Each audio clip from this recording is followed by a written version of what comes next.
Somewhere in the desert, behind fences no one dares cross, there's a building so secret, most of its own country denies it exists. But what if I told you? There are whispers that something not entirely human is waiting inside. Welcome to Sleepster. Before we begin, tell me, where in the world are you right now, and what time is it for you? Just type it in the comments. I'd love to know where this story is reaching you from. Now get comfortable, because tonight we're going to a place you're not supposed to know about. A place no civilian can step foot in. A place where some say humans talk to beings from other worlds. In the vast, desolate stretch of Nevada's scorched earth, just beyond the jagged peaks that guard the barren, desert-like sentinels, there exists a place so heavily veiled in secrecy and silence that even the wind seems to avoid whispering its name. An isolated patch of land known only through rumors, satellite photos, and the flickering shadows of classified documents. The world calls it Area 51, but what lies beneath that cryptic title is far more elusive than any government code or military facility, for this is not merely a base for aircraft experiments or top secret. Flight testing it is, as whispered by some, a gateway, a portal into something not entirely human, something old, unknowable, and disturbingly familiar. To approach it, you drive 4 hours through sun-bleached ghost towns and long-forgotten highways where rusted signs sway in the heat and dust swirls like smoke in a war-torn memory, and as you get closer, even GPS signals begin to stutter and fall silent, as if technology itself senses the need to turn back. The signs start small, no trespassing, restricted area, but then grow colder and more commanding, threatening prosecution, arrest, or worse, while unmarked black trucks crawl across the ridges in the distance. Always watching but never intervening, unless you cross that invisible line you were never meant to find. Behind that line, buried beneath layers of concrete, steel, and reinforced silence, is a labyrinthine facility known to only a select few scientists, defense personnel, operatives whose entire lives have been absorbed by secrecy, and perhaps, according to the most persistent whispers, entities that were not born on Earth. What happens in this place is not for civilian eyes or minds, and yet those who have seen it never speak again, or if they do, their stories are dismissed as delusions, buried under the weight of national security and psychiatric reports. But among those stories are threads that match repeating details whispered across decades by people who never met in locations thousands of miles apart. The cold humming corridors lined with biocontainment chambers, the strange low-frequency hum that never stops, and the rooms where time doesn't seem to pass the way it should. One account, from a contractor whose credentials mysteriously vanished after a single 2-week assignment, described entering a chamber where a spherical object hovered in perfect silence, emitting no heat, no sound, no vibration. It seemed alive, pulsing with some alien rhythm that made his heart race and his thoughts dissolve into static. He claimed that when he turned to leave, the sphere moved, not physically, but within his perception, as if it followed not his body, but his thoughts. Another tale comes from a former Air Force pilot whose final flight ended abruptly when his craft was diverted mid-air, and he was ordered to land on a runway not marked on any known map. He was debriefed by men in suits, not uniforms, and shown footage that, to this day, he claims could not have been from Earth, images of enormous biomechanical structures buried deep beneath the sands, and beings with translucent skin and eyes like black stars, observing human scientists through glass as if studying lab rats. He left that room different, his eyes sunken, his voice hollow, and his life erased from every digital record 2 weeks later. Inside this hidden facility, it's said the walls are lined with lead and alien alloys, designed not just to shield electromagnetic waves, but to contain consciousness itself, suggesting the experiments inside go far beyond biology or physics, veering instead into the manipulation of perception, time, and perhaps even memory. Former insiders describe a section of the lab known only as the listening room, a windowless chamber, buried deeper than any others, where scientists are not allowed to speak and must wear noise-canceling helmets because the very act of thought, it is claimed, can trigger reactions in what they are observing, an entity or intelligence that is not held in a cage, but resides in what can only be described as a dimensional fold, visible only when certain frequencies are played in overlapping patterns that mimic the brain's theta state. It is in this room that some believe contact is made not with words, but with resonance, with dreams, with something so ancient and foreign that it bypasses language and implants imagery, impressions, even emotional signatures into the human mind. This is where the real work of the facility begins. Not in dissection or reverse engineering, but in negotiation, in understanding, in careful, terrifying communion with the other. What's even more unnerving is that this communication doesn't only go one way. Personnel who have left the base, even under strict protocols, report weeks of vivid dreams, unexplained nosebleeds, devices around them malfunctioning, and a sense of being followed. Not physically, but psychically, as if a trace of the contact remained fused to their consciousness.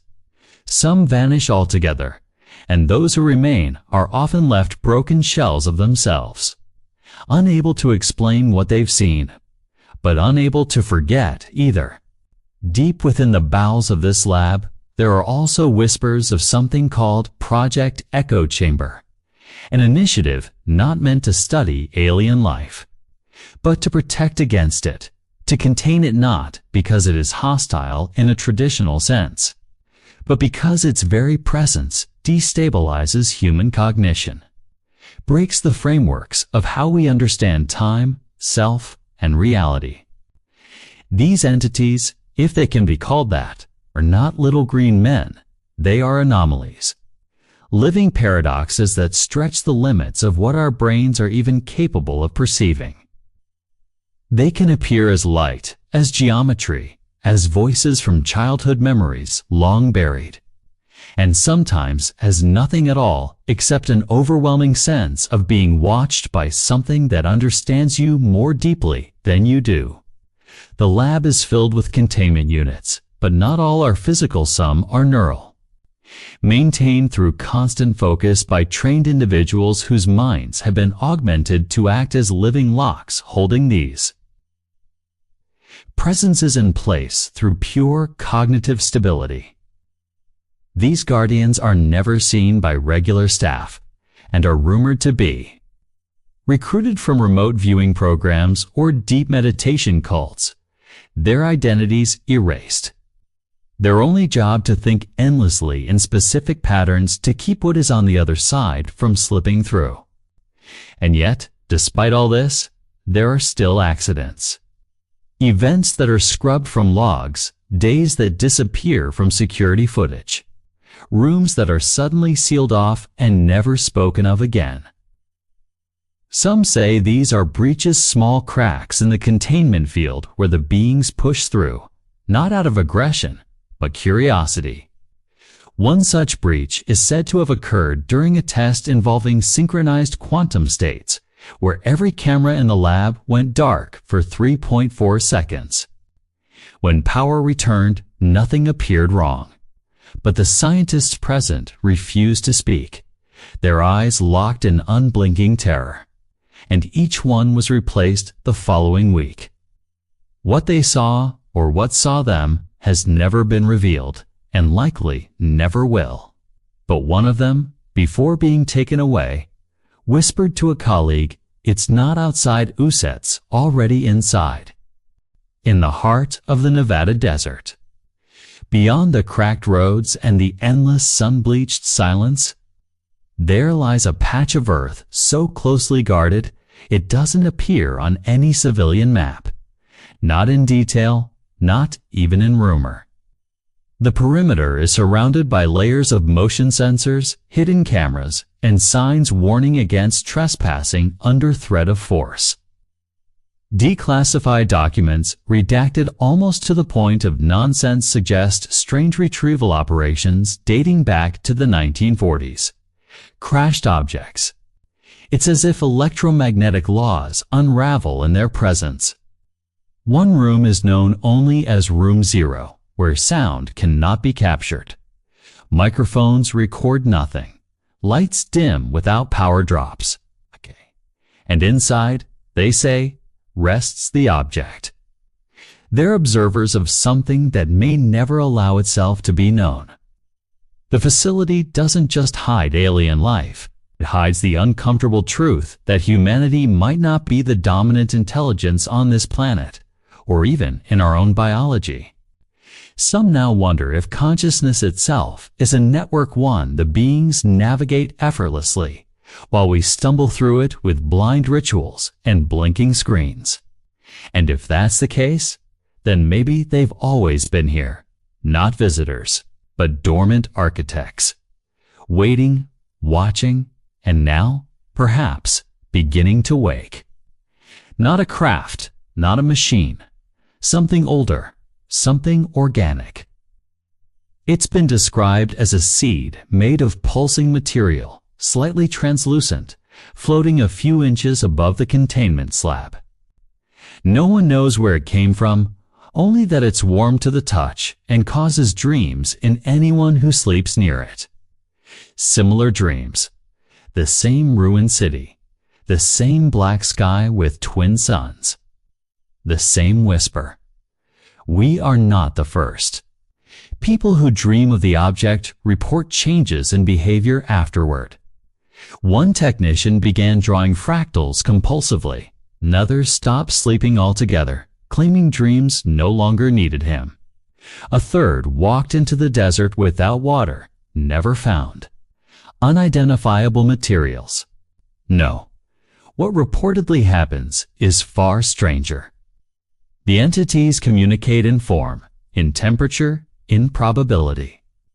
Some researchers believe they're warning us about environmental collapse, about timelines diverging, about us playing with technologies we don't comprehend. Others say they're farmers, and Earth is their crop. Civilization just another harvest. But the scariest theory is the one least discussed, that they not here for us at all. We're not the experiment, we're the side effect. A consequence of something larger happening beneath our feet and far beyond the stars. One that involves dark matter behaving like information. One that involves space behaving like memory. One that, if understood, would change everything from how we define life to why we dream. One moment, a room will be empty, and then without transition, there will be a shape, not visible, just undeniable. Like the way your skin crawls before thunder, or how your breath changes in a room with a coffin. You don't see it, but you know it's there. They don't speak in English or any known language. They alter your perception until understanding isn't a choice, it's a side effect. Time slows. Lights pulse. Ideas not your own begin to take root in your mind. You think about extinction, but you feel it instead. You don't ask questions because the answers arrive like memories you never lived. Biological remnants that defy DNA sequencing. But all roads eventually led here to this facility, this lab, this vault beneath the American desert, where some say the government didn't just retrieve alien technology, ... They began using it. Reverse engineering wasn't enough. The goal was integration. But you can't integrate what you don't understand, and you can't understand what doesn't want to be understood. The beings allegedly housed, if that word applies, in the deepest levels of this facility are not passive. They are not guests. They are not detained in cages or cells like creatures in a zoo. They exist in chambers of light and pressure, monitored 24/7 by specialists who have long since stopped trying to explain their behavior in scientific terms. Instead, the scientists observe, like priests watching an ancient god stir inside a forgotten tomb, careful not to interpret, only to record. Locals have long whispered about strange lights in the sky and convoys of unmarked black vehicles moving in and out during the dead of night. Headlights dimmed, dust swirling in their wake. Not because of attacks or violence, but because their minds couldn't hold what they saw. According to one leaked account, a researcher assigned to Cognitive Exchange Unit 3 spent just 42 minutes in visual proximity to one of the beings and later developed what military psychologists classified as delirious memory contamination. He began writing equations in languages no one could read. Not even AI could decode the symbols. He said the being didn't speak, but it thought in emotion, and he felt its entire history in a flash. Every death, every civilization, every planet it had touched. And when they finally sedated him, he whispered something repeatedly. Time doesn't move here. It folds. That was the last he ever spoke. He was transferred, his name removed. Even his family's social records were altered to say he died in a boating accident. The government calls it a test range, a training site, a restricted military installation. But the few who've brushed too close in live to tell a very different story. They speak of an underground facility, unlike anything built for war or defense. They say it's a place where human and non-human minds interact, where physics bends, and where secrets older than any government are kept buried under steel and code. This is not science fiction. This is where the known world begins to fray, and what's left behind is a dark corridor filled with whispers, veiled contracts, and beings that didn't evolve on Earth. We're going to go deeper than headlines and clickbait. Deeper than the documentaries that skirt around the truth with polished ambiguity. Tonight, we enter the silence of that facility, the one hidden not just by security fences, but by decades of disinformation, by the sheer improbability of the truth. It all begins with the architecture. Above ground, everything looks deceptively plain. A handful of hangars, a few radar dishes, small airstrips, the kind you'd expect for high-altitude flight tests. But beneath the cracked desert floor is a descent so complex, even the engineers who built it are said to have signed lifetime NDAs sealed under federal court orders. The facility dives hundreds of feet into the earth in concentric layers, each lower floor restricted more than the one above. Entry requires biometric scans, multiple clearance levels, and, according to insiders, cognitive testing to detect emotional instability or unwanted memory recall. Because what lies beneath, what operates in those rooms, is not just fragile in terms of national secrecy, but overwhelming in terms of psychological reality.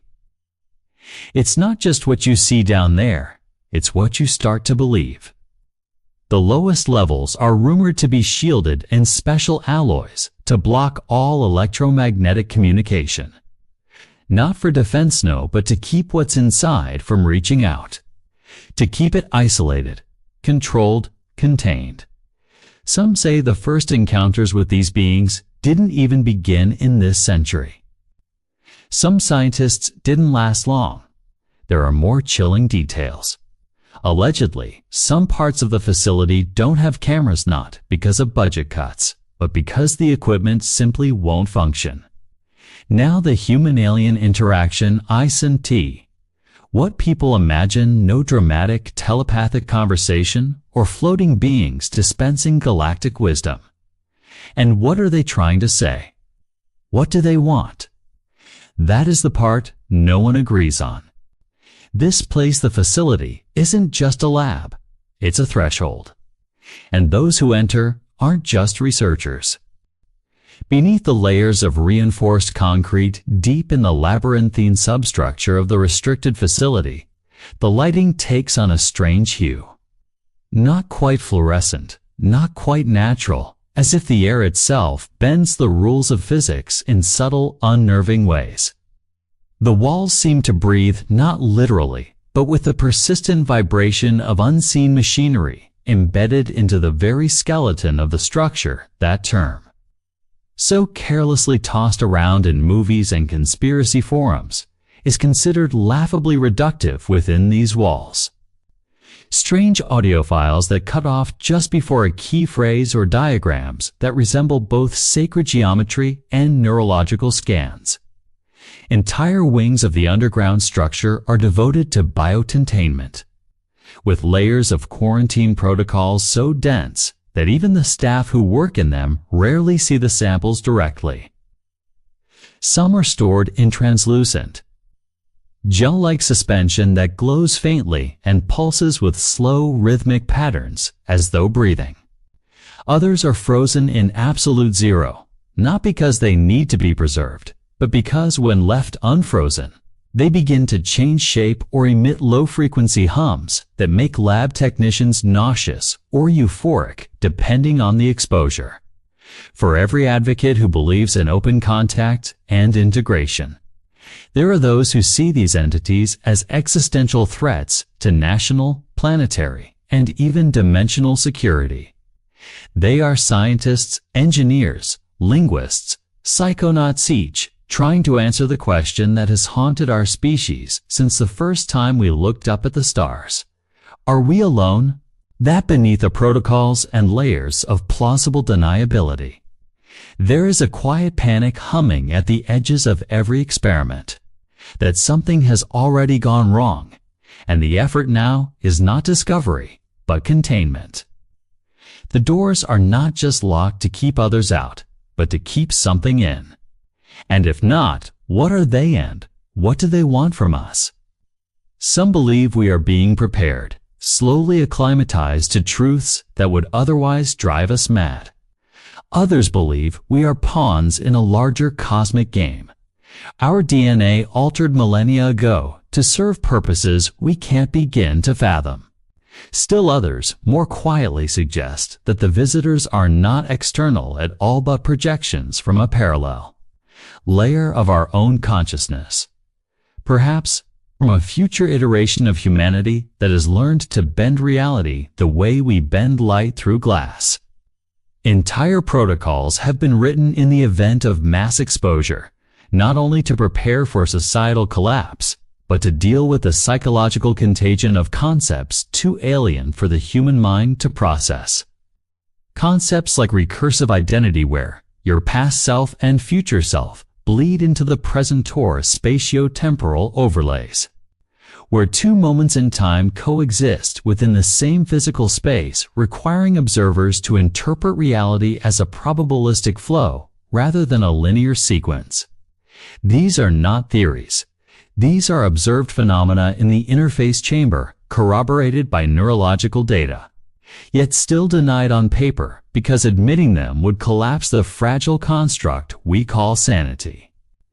There are reports of samples that seem to be both living and non-living at once, displaying cellular activity only when observed under specific frequencies of light, as if the act of seeing brings them partially into our reality.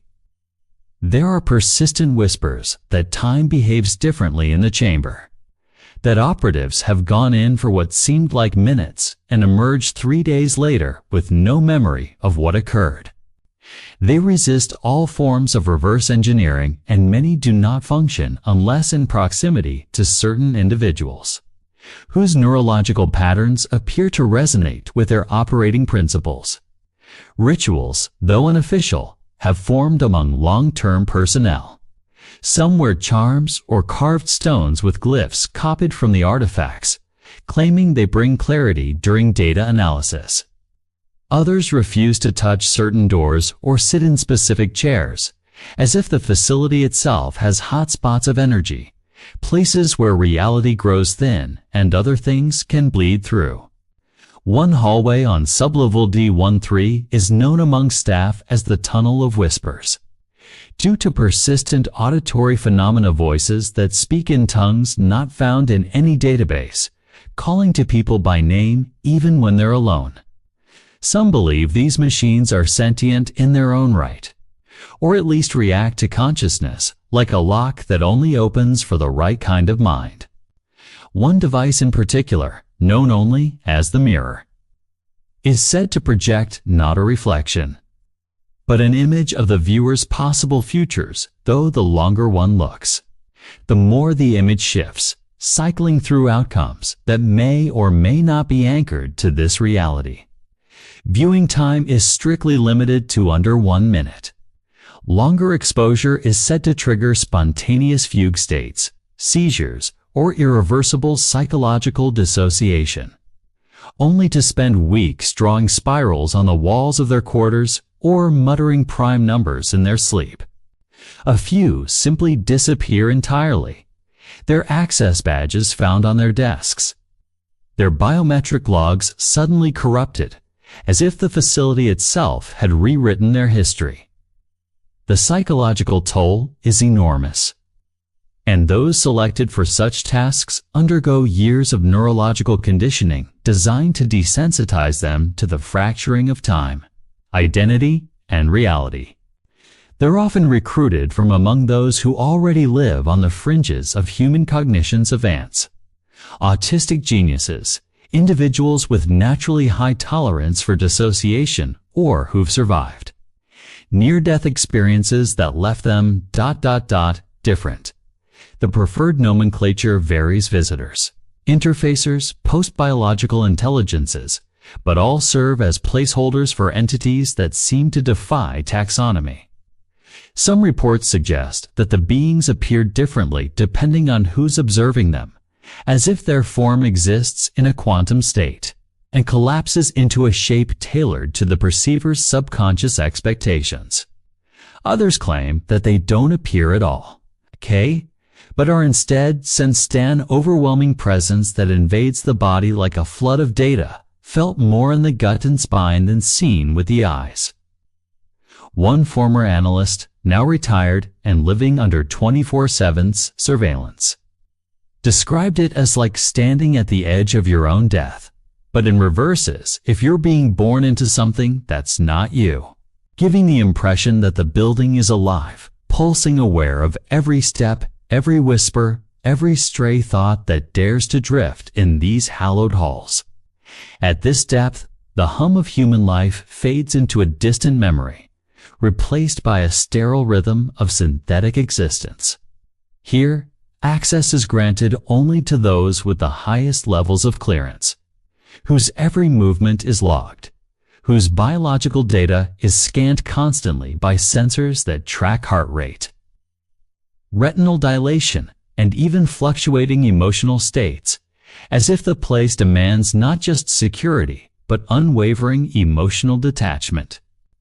The further one ventures into the core, the more the air changes heavier, colder, subtly metallic, and the silence becomes sacred, broken only by the soft clicks of biometric locks, the occasional mechanical hiss of airtight doors sealing behind you, or the muted voices, speaking in low tones about subjects not meant for the waking world. There is a rumadome, to be exact, that exists at the heart of the complex, its dimensions perfectly circular, designed with obsessive mathematical precision. No one speaks openly about its purpose, even among those who work within its orbit. It is referred to in abstract terms: the chamber, the core, or simply level 0. The walls are lined with screens that display nothing until activated by those who know how, and when they do, the content displayed defies logic. waveforms that loop through multidimensional geometries, symbols that shimmer and realign as if alive fragments of alien languages, recorded during unsanctioned interactions that exist only as rumor. It is here that the concept of communication becomes something entirely different, not speech, not even thought as we understand it, but a kind of emotional frequency exchange that operates outside the brain's linguistic systems. Those who've undergone the interface training describe it not as learning, but as remembering something they never knew they'd forgotten, like rediscovering an ancestral language that predates the written word or tapping into memories inherited from a species not entirely human. The subjects of these interactions are never referred to directly as aliens by those who deal with them. What exactly happens during these encounters remains classified beyond measure, but fragments have leaked over time, often through anonymous confessions on the dark web outside the interface chamber. A parallel operation exists, one that collects, analyzes, and archives biological samples from these non-human intelligences, or from artifacts they've left behind. Then there are the devices, machines not made for human hands, recovered from crash sites or found in remote regions that show no signs of having ever hosted a civilization. It is not just science that governs this place. It is myth, fear, and an unspoken reverence for the unknown. Even higher up in the structure, among the strategists, policymakers, and global advisors, there's tension. The people who run this place are not villains in black suits or shadowy cabals. And then there is the lingering dread, the suspicion that perhaps the facility is unstudying the entities as much as containing them. The desert sun, once high and merciless, had now dipped below the horizon, casting elongated shadows across the salt-crusted earth. Nightfall around the perimeter of the restricted zone brought a curious blend of silence and suspicion. The temperature dropped sharply, and with it, a new energy seemed to hum beneath the surface. She was one of the few civilians allowed this deep, though she hadn't considered herself civilian in decades. A neurobiologist with a dual doctorate in astroanthropology and xenolinguistics. She was recruited not for her brilliance alone. Lines of faint blue circuitry spread like veins across the walls. The translation attempt was risky. Too much exposure could scramble memory pathways, induce seizures, or worse. But tonight, something in her gut said the timing was right. The patterns were changing. The pulses were different. But for her psychological flexibility, her ability to witness the unexplainable and remain grounded in method, logic, and curiosity. The lights dimmed, shifted to red. Automated announcements echoed through the corridors. Containment integrity compromised. All Level 4 personnel report to Biometric Station B. It was not English. It was not sound. It was direct comprehension. Something like understanding a song without hearing the notes. We are not trapped. You are. For years, the entity had been observed, studied, isolated, assumed to be contained. But what if the illusion of control was just that, an illusion? Surveillance feeds went blank one by one, as if something moved through the system, not as a physical form, but as a thought, a signal. It was no longer contained in a chamber. It was in the wires, the networks, the oxygen flow sensors. It had learned their language. That's what shocked Dr. N the most. There was no malice in its presence, only curiosity. And something older. Something that felt like mourning. And now that the message had been received, not read, but felt, it was ready to move on. It had absorbed the logic of human systems. The humans believed they had it locked in place, but perhaps this entire facility was the real container. And the ones being studied were not the visitors, but the hosts. The temperature dropped several degrees in seconds. Ice crystals began forming on the corners of the chamber. But the entity moved now. Not with legs or appendages, but as a field. It phased into the chamber, light bending around it like gravity distorted by a collapsed star. Ahead of her, the unknown opened like a slow inhale. The veil was lifting. She felt it then. Not fear, but recognition. The entity wasn't trying to escape.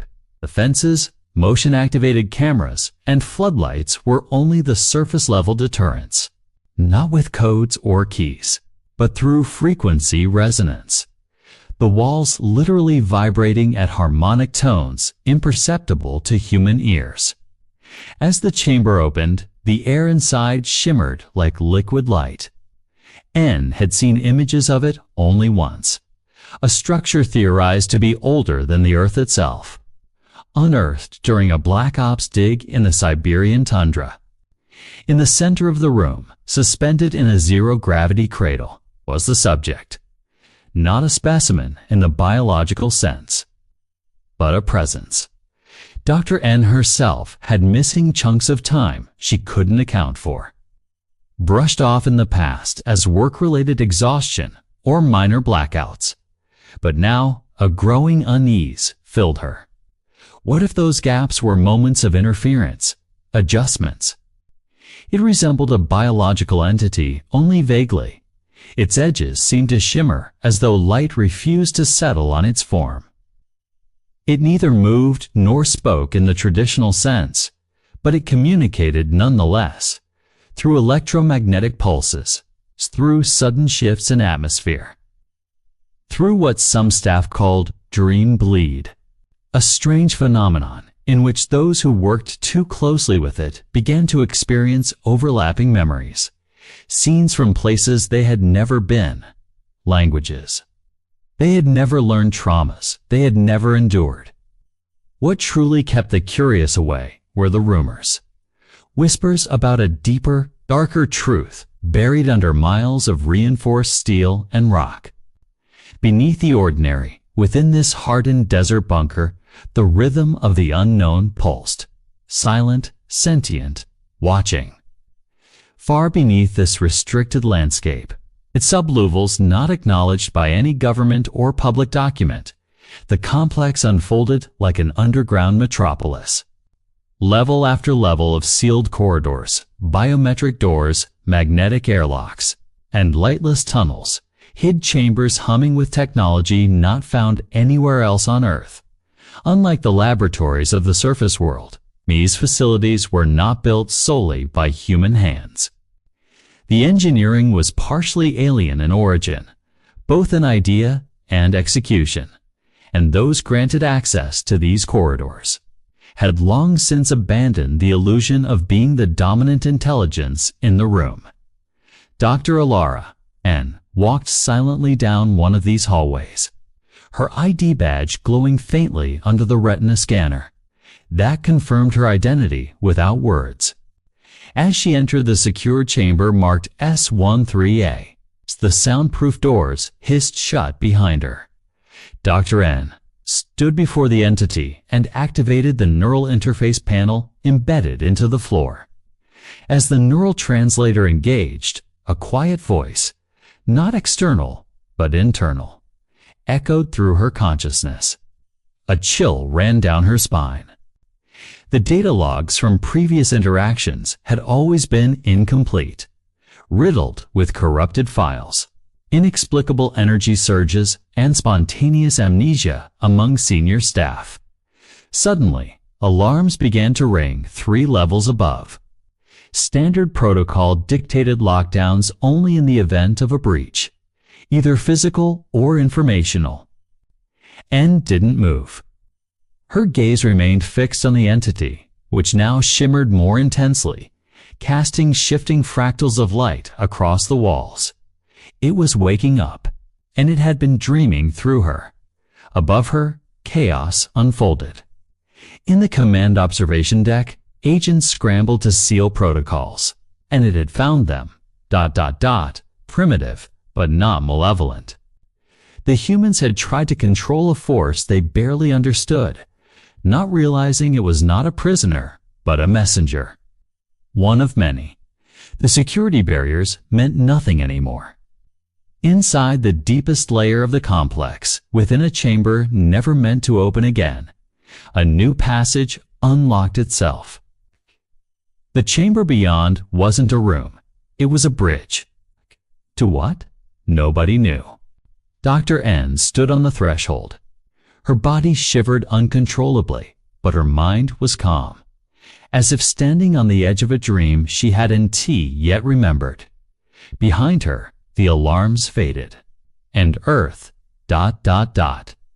was not alone. What they didn't tell the public yet, not even most military personnel at nearby bases ever knew, was that beneath a soft crunch of desert, gravel underfoot, buried beneath reinforced concrete and layers of electromagnetic shielding, a subterranean facility pulsed with quiet activity. It was easy to believe this was just another defense lab. But as one descended further, the atmosphere changed. The white lights dimmed into bluish pulses. The air grew cooler, yet heavier. The silence, at first comforting, began to feel like it was listening. Hallways seemed longer from the inside than from the blueprints. Instead, they were allowed to remain in containment zones of their own design. The environment seemed to change shape, as if it responded to their moods or intentions. The beings are, perhaps consciousness size seemed able to imprint thoughts onto the minds of those nearby. One scientist described it as a dream so lucid, it writes itself into your memory like it actually happened.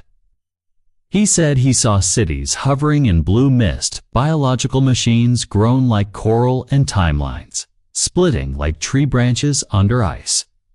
One researcher reported arriving at work and finishing her 8-hour shift, only to realize she never left her car. Security footage confirmed. She sat motionless in the driver's seat the entire time, staring forward. One day a technician would be present at roll call, and the next day their name would vanish from the records. Some believed these individuals had transitioned, not died, not abducted, but absorbed, rewritten into something that no longer walked, breathed, or needed form. Each one tied to a different staff member, many of whom ever meet in person. It is said to contain a living organism that is not from Earth, and also is Earth. Descriptions vary wildly. Some call it a seed. They don't know about the dreams, how some locals wake up speaking strange syllables, or how their watches spin backwards after hiking near certain canyons. Others, a mirror. Those who've encountered it report that it shows you not what you are, but what watches you become what you think you are. One man saw his reflection blink independently. Another spoke with a version of himself that had made different choices and knew things about his past he never shared.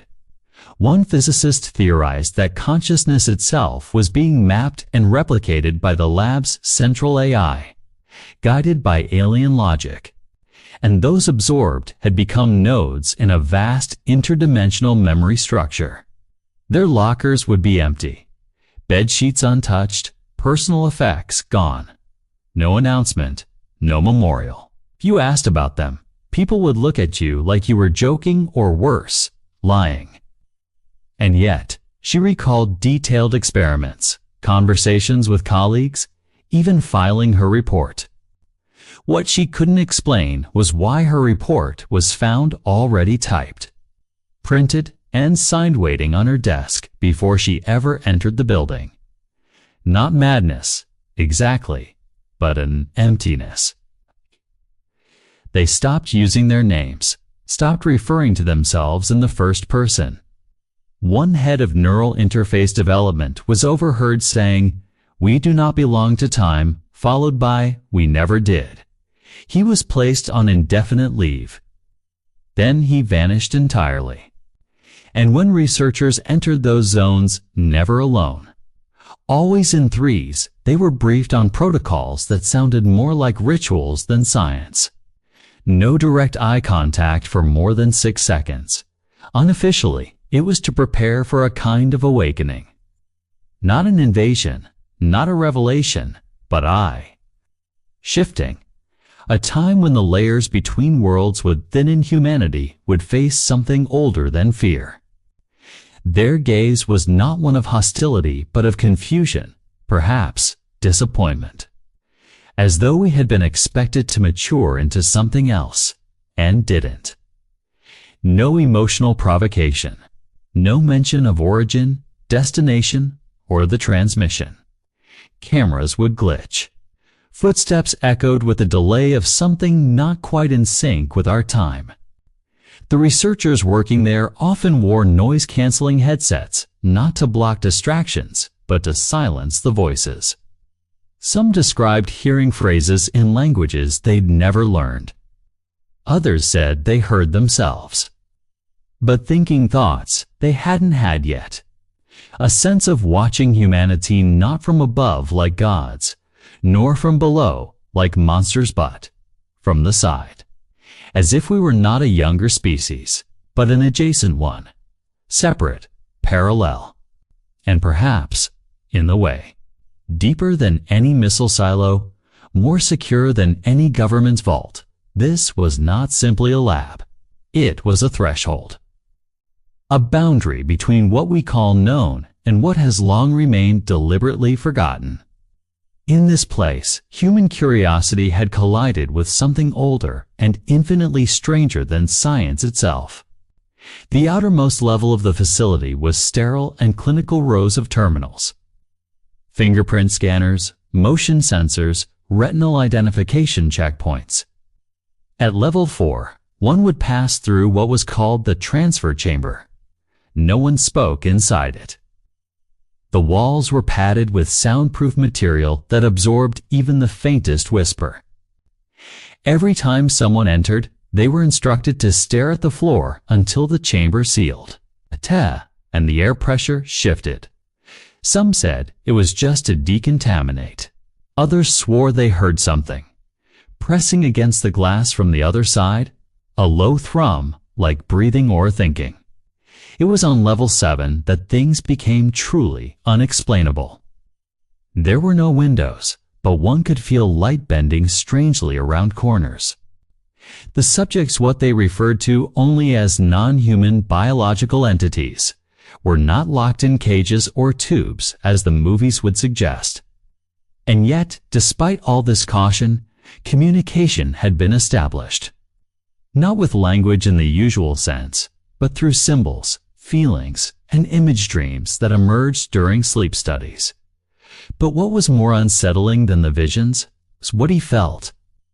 These entities did not seem interested in conquest or destruction. Some staff began to experience time differently. Then there were the disappearances. They didn't happen often, but when they did, no one mentioned them. Rumors began circulating that these weren't disappearances in the traditional sense. The most senior staff, those who had been with the program since its inception, began to show signs of something stranger still, an erosion of identity. Deep in level 9, there is a chamber sealed by 7 biometric protocols. The lab's mission, officially, was to understand and adapt alien technology for peaceful defense purposes. Outside the lab, the desert remains still. Tourists drive past, snapping photos of fenced-off lands, chuckling about aliens and little green men. They know that some frequencies are broadcast not to keep people out, but to keep something in. And in the silence of the underground facility, far beneath the windswept sands, something continues to hum. Inside this enigmatic stronghold, we step deeper into an area known as Sector Nina, part of the facility so secretive that even within internal circles, its existence is barely acknowledged. The lights here flicker differently, subdued, bluish, with an eerie hum in the air, as though the frequency of sound itself is tuned to something not quite human. The structure doesn't look human-made. The materials shimmer like molten glass, yet feel colder than any known metal. Extended exposure to the inner levels of this facility seems to affect cognition, causing recurring dreams of geometric shapes, untranslatable sounds, and feelings of being called or watched, even in secure, shielded locations. These aren't hallucinations. They're patterns repeating across individuals with no interaction. There is a section of the facility nicknamed the Orchard, an underground dome filled with bioluminescent plants that are not of Earth origin. It opens only in the presence of synchronized neural frequencies from 3 individuals trained for years to achieve cognitive resonance. What lies beyond that door is unknown even to most directors. Only a handful of humans have ever entered. The signal, when translated into a sound wave and amplified, resembles a harmonic structure found only in whale songs and ancient Tibetan chants. Each new discovery doesn't bring answers, but more questions. Why now? Why here? Are we being taught or tested? And are we the ones in control of this contact, or just another variable in someone else's experiment? Some researchers claim it matches the brainwave patterns of deep meditative states or near-death experiences. What it truly is, nobody knows, but it never stops. All of them have returned changed, not outwardly, but inwardly. One of them, a woman named Dr. Alice Rohn, now refuses to speak.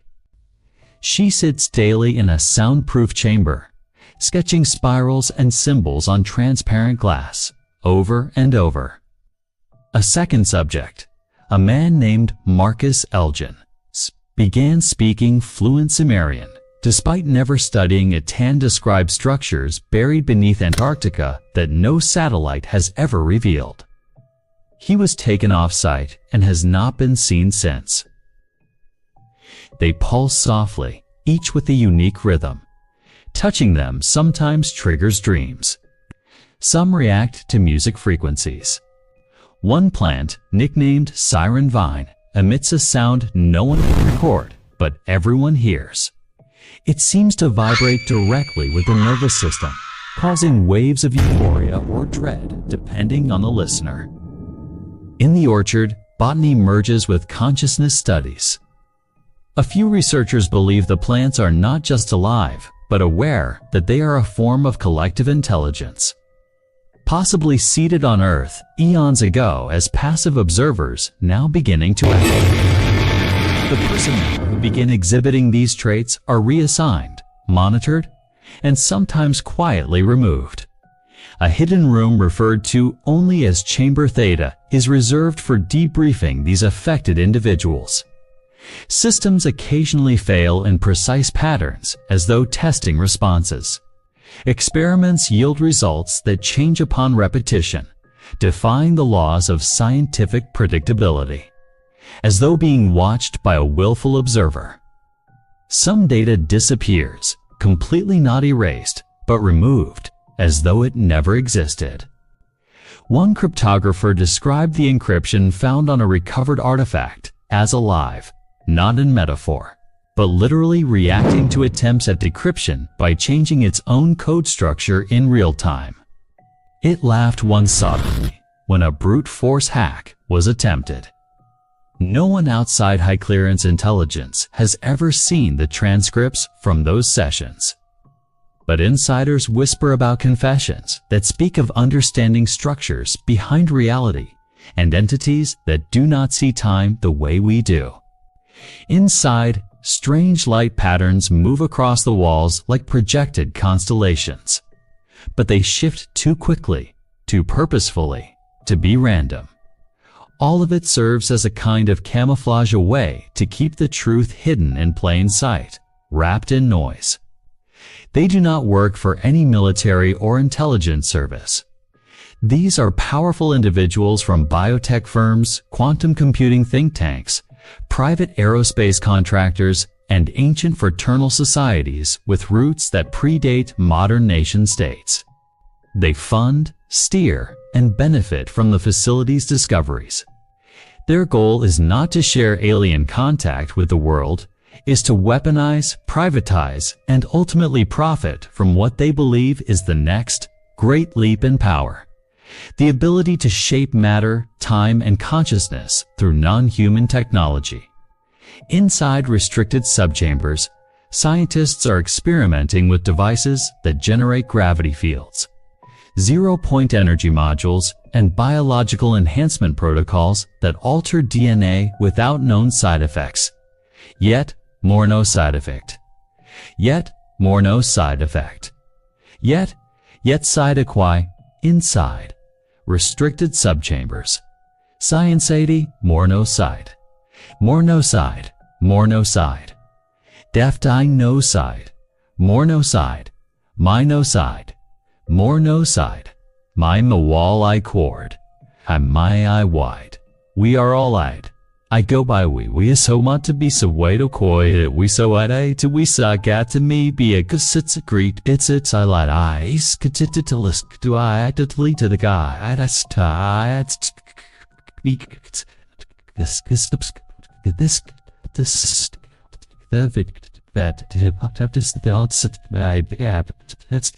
this these advancements are tested not on the public, but on volunteers from within hand-selected operatives whose files are permanently sealed. Every time a real detail slips out, a leaked photo, a cryptic audio recording, a testimony from a whistleblower tiff is immediately drowned in parody or dismissed as fringe fantasy. This psychological misdirection is not accidental. It's carefully orchestrated. Psychological operations experts embedded in this program have created and maintained a paradox. The more you try to believe, the more you are pushed toward disbelief. Some believe it's a navigational chart. Others think it's a kind of alien language still in the process of being deciphered. In this chamber, human scientists work alongside something else. All obscured figures behind transparent energy fields, their shapes blurred deliberately by anti-surveillance protocols. Every spoken word in this room is monitored, and no digital devices work without being altered. Some of the researchers wear neural dampeners, subtle headgear, meant to block unknown frequencies from interfering with brainwaves. Whatever is down here, it does not merely observe, it communicates, but in ways that bypass language and pierce thought directly. The corridor stretches in silence. Walls lined with alloy panels engraved with sequences of glyphs and diagrams no human language system has yet matched. These etchings don't feel decorative. They pulse faintly, suggesting they are part of a live communication interface, possibly not meant for human eyes or touch at all. Scientists and guards walking through this section display subtle differences. Darker uniforms, less interaction, sharper eyes. They move with a kind of alert stillness, like chess pieces aware they are being moved by something beyond understanding. Deep within Sector 9 lies what many rumors have called the core chamber of Massive. Spherical vault rumored to be constructed directly over what officials claim is a crashed non-terrestrial craft. At the edges of this operation are behavioral analysts, psychologists, and even philosophers whose jobs aren't to study aliens, but to study the humans working near them. Surrounding the physical operations are layers of disinformation. The world outside is intentionally flooded with alien pop culture, absurd conspiracy theories, and laughable fabrications. Behind this misdirection is an even deeper layer and advisory board of non-governmental, non-national stakeholders. These are not elected officials. We now move into a realm where the distinction between science and magic dissolves. Even deeper lies a vault that cannot be opened by physical key, retinal scan, or fingerprint. There are growing internal fears that contact has already passed the point of observation, that the intelligence or intelligences behind these events are no longer passive. And beneath all of this, A low-frequency vibration persists throughout the basin, audible to the ear, but measurable. It follows no seismic patterns. It pulses once every 108 seconds. The sense that something massive, ancient, and not entirely comprehensible is being slowly unveiled pulses through every corridor. Beneath the layers of secrecy, within the heart of this enigmatic region cloaked by desert silence and military denial, exists a world few can comprehend. Every detail about this place was meticulously engineered not to reveal, but to obscure. Surveillance equipment that can detect a bird's shadow from miles away is calibrated here not for defense, but for containment. Cameras pointed inward. Fences not just to keep people out, but to keep something else in. And seeing something sitting behind glass that moves in rhythms too precise for mammals, too unpredictable for machines. But all agree on one thing. They weren't biological in the way we are. No organs, no skeletal frame. They responded to stimuli, but not emotionally, as if curiosity itself was a chemical component of their form. They were observed under the strictest protocols imaginable. Multi-layer shielding, isolation chambers, emergency kill switches. Not for the entities, but for the humans. In case they became ... compromised. There were rules. Rules designed not just for safety, but to protect minds from breaking under the weight of impossible understanding. And then there's the communication. If it can even be called that, not words, not sounds, something else. A place built not just to contain these beings, but to confront the most primal human question. Are we alone? Or worse, are we not at the top of the chain? And this, perhaps, is the most unsettling truth of all, because it seems they didn't want war, didn't want peace, didn't want trade, didn't even want to leave. Inside that room is a chair, and in that chair sits someone watching a screen showing something that never moves until you look away. There are people who've looked at it for days, even weeks, and say it's just a shape, a blot, a shadow. But one man, according to a torn page from an incident report, looked at it for 6 seconds and never spoke again. They wanted to observe, to study.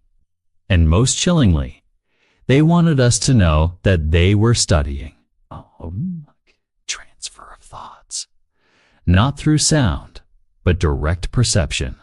Yet there it is. More real than myth, more dangerous than war. A place where human science meets its limits, and something else begins. Something older, something vast, something waiting. Language without language. But from within the folds of reality itself, from behind walls so thin you could pass through them in dreams. Something that sees you not with eyes, but with a consciousness that weighs your presence before you even enter. Because whatever this is, whatever is behind the experiments, the lab, the silence, it's not finished. It's still unfolding. The data keeps growing. New patterns keep emerging. The presences shift in response to unknown variables, as if mapping our collective awareness. And somehow, I understood it. Not in words, more like whole concepts just downloaded into my brain, but as part of their experiment. Like something is listening, not from across the stars, but from behind the veil of your thoughts. The place we call the unconscious. The place they may already reside. This is not science fiction. This is testimony.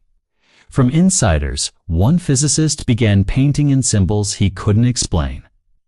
Another refused to sleep, claiming the beings came closer in dreams.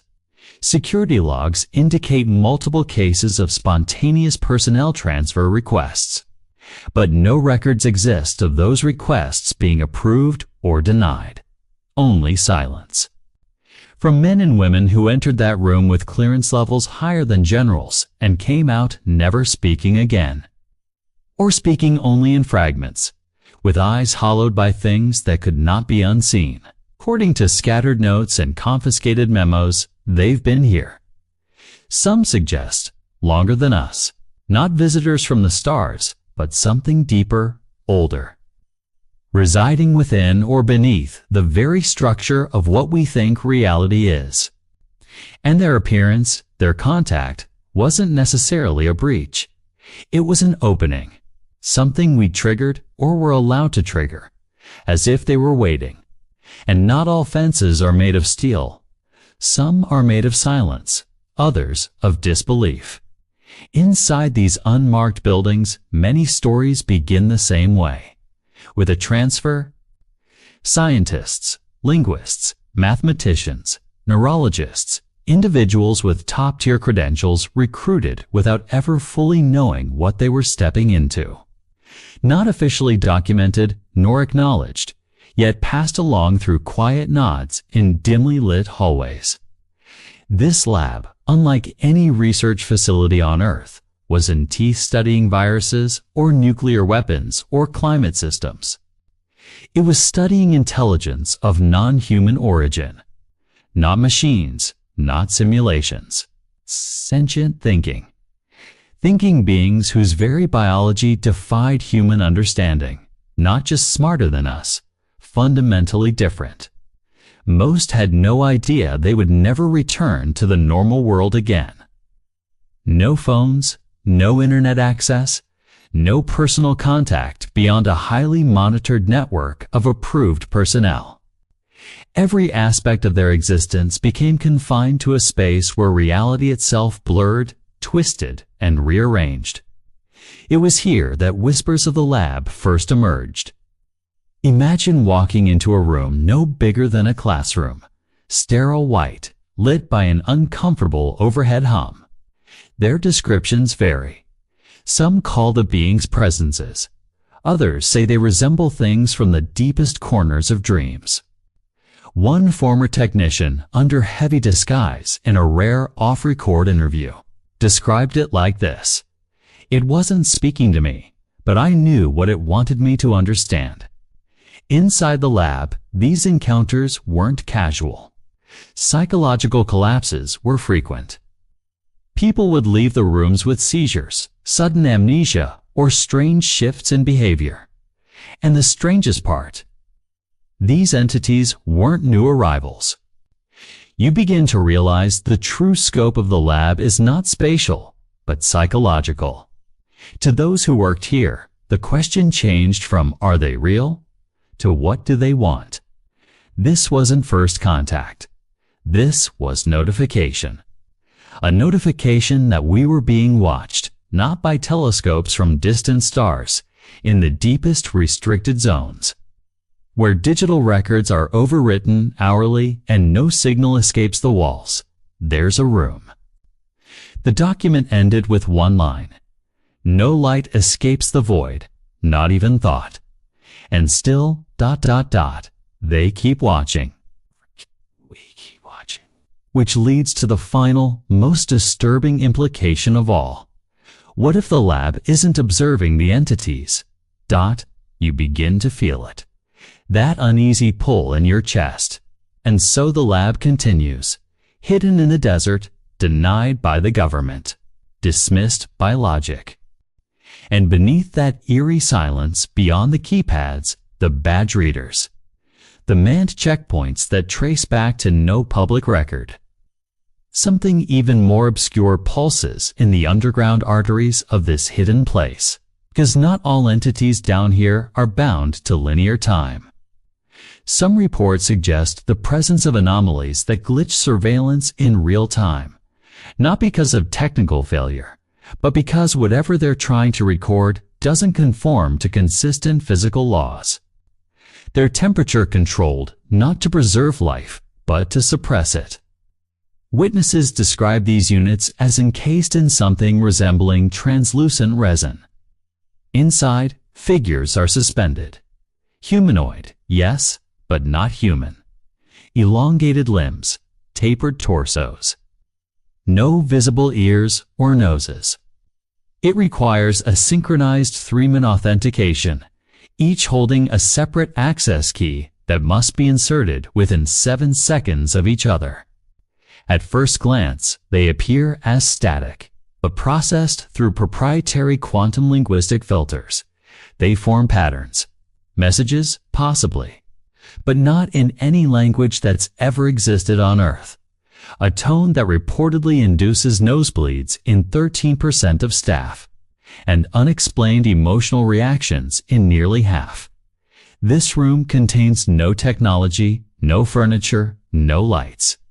Just a transparent wall, and beyond it, a chamber of total darkness.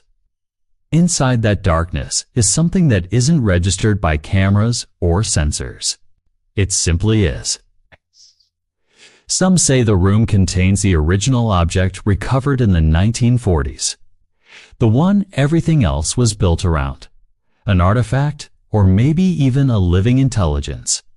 Something that doesn't exist in the way we understand reality. The psychological disturbances leads to a single terrifying hypothesis whispered among the highest levels of clearance. This facility isn't just a place where we study aliens. It's a place where they study us, where the very infrastructure responds not just to emotion, but to intention. Some even believe the facility selects its staff, drawing in minds most susceptible to its influence, slowly rewriting their perceptions, their beliefs, their fears, until they become part of the system itself. It doesn't communicate through sound or symbols, but through presence, a kind of internal knowing, as if it's inside you before you're even aware of it. Rather, it's as though the messages decode themselves inside the minds of those listening. And not all listeners walk away saying, perhaps it's knowledge, or power, or something more dangerous, a mirror into what we might become. Should we ever master the technologies this place guards so jealously? Or maybe it's not a mirror at all, but a window. And on the other side of that window, they're watching. The reason for this tight security. The vault holds transmissions, not controlling it, because they've tried that, and things went wrong. Systems failed. The further down you go, the less it feels like a building and more like a space that's always existed, revealed only through human intervention. Some believe the site wasn't built over something alien. It is something alien, a fold in the fabric of space, disguised as a military facility. A living organism mimicking concrete and wires, letting humanity explore just enough to remain curious, but never enough to truly understand. People vanished. Not physically, but in more haunting ways. Their identities erased from databases, their histories gone from all records, even from the memories of coworkers, like their lives were rewritten or never happened.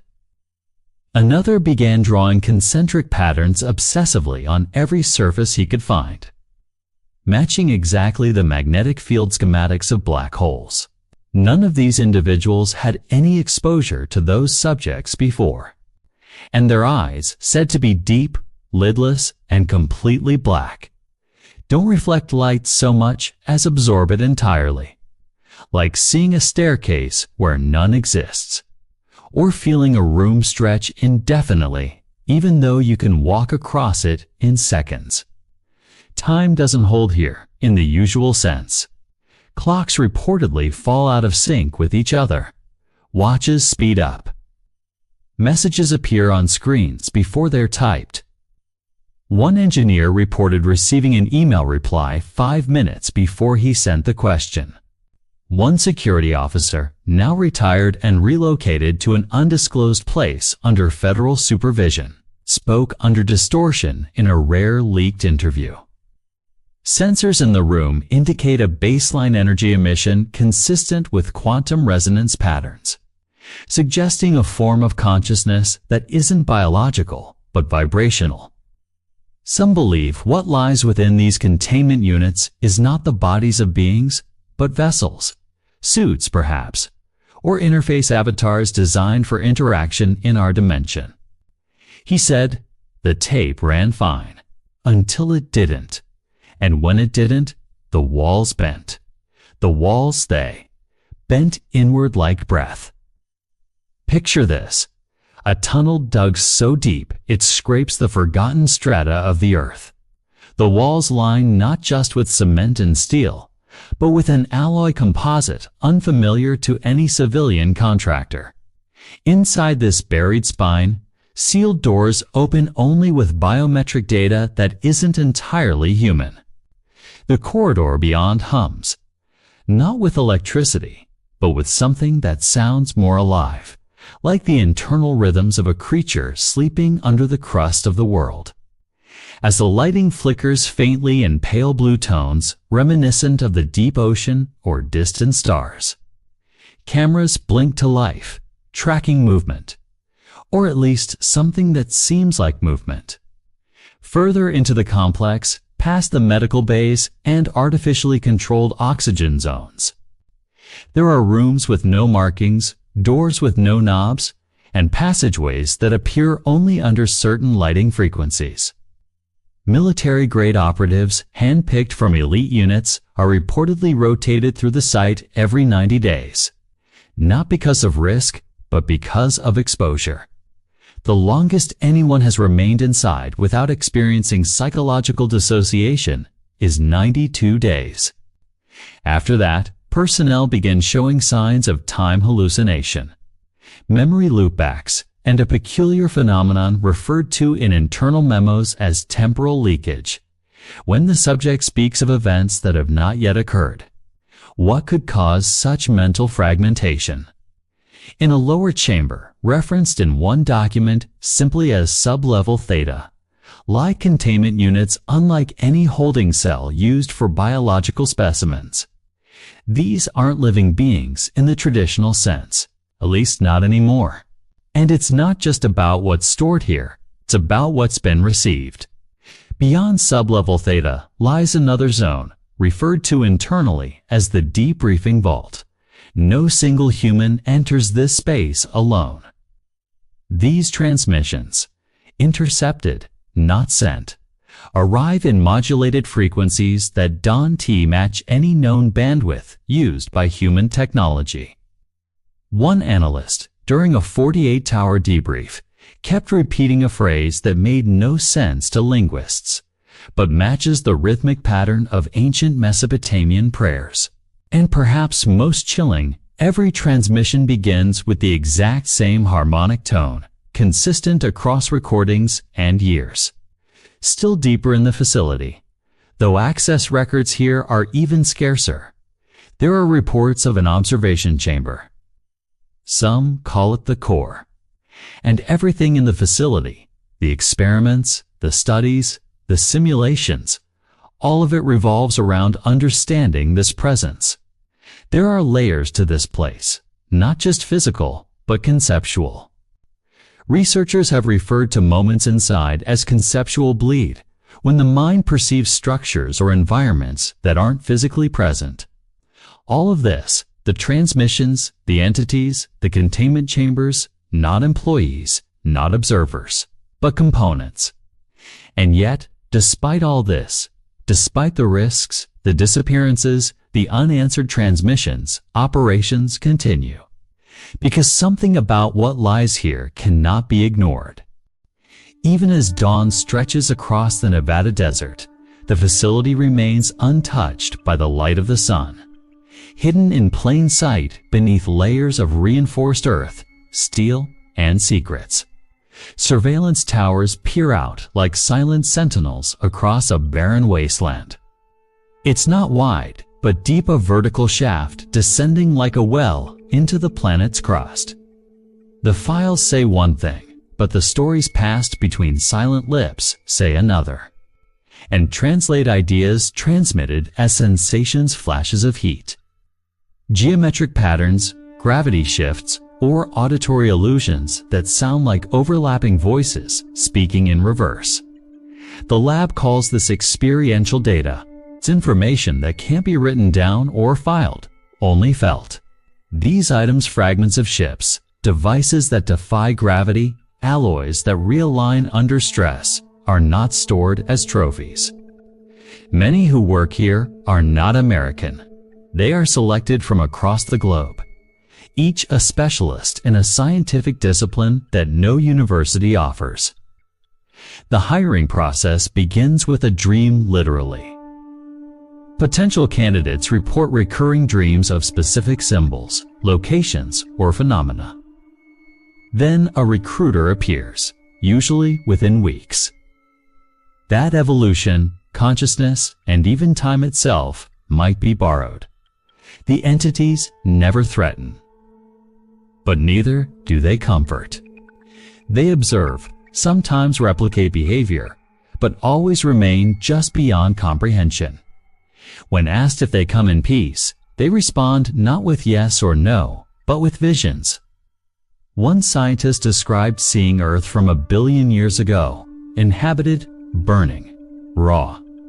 Another saw a version of Earth in ruins, with skies black and oceans boiling.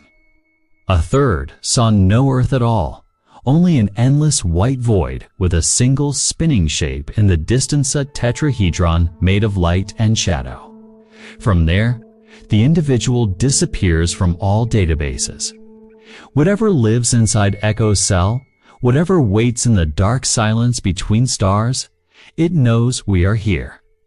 And maybe, just maybe, it's been waiting. Birth records, social media, even passport histories are erased. Family receives compensation, and a cover story is manufactured. One became a missing climber in the Himalayas. Another a test pilot lost at sea. In reality, they are here. In silence, in study. In service of something that may not be fully human anymore. They are studied obsessively and quietly integrated into human technology. Fiber optics, integrated circuits, certain stealth technologies, all whispered to have roots here. The scientists assigned to these projects work in shifts no longer than 4 hours. Any longer and symptoms begin: nosebleeds, hallucinations, sudden language changes, seizures. The materials are inert in public hands, but under lab-specific conditions, light frequencies, magnetic fields, they wake up. One such device, no larger than a coin, began emitting rhythmic pulses last year. The pattern matched the radio signal once recorded from deep space, the WOW signal, intercepted in 1977. When replayed back to the device, it stopped pulsing. Then, seconds later, a new pattern emerged. Morse code. The translation read, "Still listening." One scientist, after a session in Echo's cell, emerged in silence and never spoke again. Not from fear, but because language had become insufficient. He wrote for months, symbols that resembled crop circles, star maps, ancient runes, and fractals. For exactly 4 minutes and 12 seconds, every human in the lower chambers lost consciousness. When they awoke, the Echo cell chamber had expanded by 2 meters in diameter, with no signs of mechanical alteration. Inside, the air was warmer. The walls now emitted a low-frequency hum, and a new object had appeared, a cube that spun slowly in midair, defying gravity. It has never touched the ground since. No one knows what it does. But when someone with a pacemaker came within 10 feet of it, their hearts stopped instantly. Then one day, he walked into the desert, naked, and was never seen again. They say the Echo cell doesn't just communicate, it changes you. Some say the Roswell crash was real, and that the biological entity retrieved from it didn't die but was stored, studied, and eventually understood. Others say the beings found us, and what we call invitations were actually warnings. Whatever the truth, inside the Echo cell, is a structure, a chamber within a chamber that is not made of any material known to Earth. It appears simple at first glance, smooth and metallic, but sensors confirm it is alive in some sense of the word. It reacts to presence, altering its color, temperature, and internal vibration depending on who approaches. It has no doors, yet from time to time, entities emerge. They are not seen entering. They are not seen leaving, but they are there, and somehow we speak. Along its walls, glass rooms spiral downward, each one dedicated to something that defies what textbooks and mainstream science allow. One floor is home to samples of materials that can't be scratched, burned, or even named. Some report tall, pale beings with elongated skulls and no facial features, more like silhouettes than flesh. Others describe flickering shapes that seem to hover between dimensions, visible only through reflections or thermal imaging. Then there are those who believe the entities aren't separate beings at all, but projections from a single consciousness, one that's simply too vast for a human mind to comprehend all at once. Encounters with them leave more questions than answers. Instruments fail, time bends, emotions surge uncontrollably. Some visitors cry without knowing why. Others forget entire years of their lives after mere minutes inside. The effect is always different, but the outcome is the same, undeniable knowing that we are not alone and never were. Another holds fluids that seem to rewrite their molecular structure when observed. But further down, at the very core, there exists a chamber simply known as echo cell. No files explain its name. No technician volunteers to speak of it. And yet, everyone knows it is where they are kept. Or rather, where communication happens. It's not in the sense of language or vocalization, but in pulses, patterns, light. And more unsettling than anything, it responds. Always, at a glance, there is nothing here, just dry wind, scattered rocks, and a distant hum of electricity that no one can trace. But deep underground, something stirs. It is not a place built for humans, not truly. This environment, clinical, fluorescent, almost unnaturally clean, feels like it's suspended in time. The walls curve with no seams, as if molded rather than constructed. The air hums with a faint vibration, a low frequency that seems to resonate within your rib cage rather than through your ears. The personnel move with purpose, but there's no chatter, no shared smiles, no breaks for coffee or idle conversation. It's like every human presence here is merely an extension of the facility, greater will, obedient, programmed, unthinking. These are not ordinary scientists. Their eyes don't reflect curiosity or ambition. They reflect burden, as if they've seen too much, and every glance at their instruments is a reminder of something unnatural. Something that doesn't belong in the human timeline. Beyond 7 layers of clearance, biometric gates, voice pattern recognition systems, and retina scans lies the heart of the lab. No one truly knows when contact began. The most advanced AI language processors are used not to decode alien speech, but to process what the entities look like is still debated even among those who claim to have seen them. Outside of EchoCell, there are testing corridors designed to analyze the physical properties of the artifacts. Security in the facility operates on levels even the President doesn't have access to. Despite the security, incidents occur. One such event happened at 2:37 a.m. 3 years ago. Cameras across the facility blacked out simultaneously. Backup systems failed.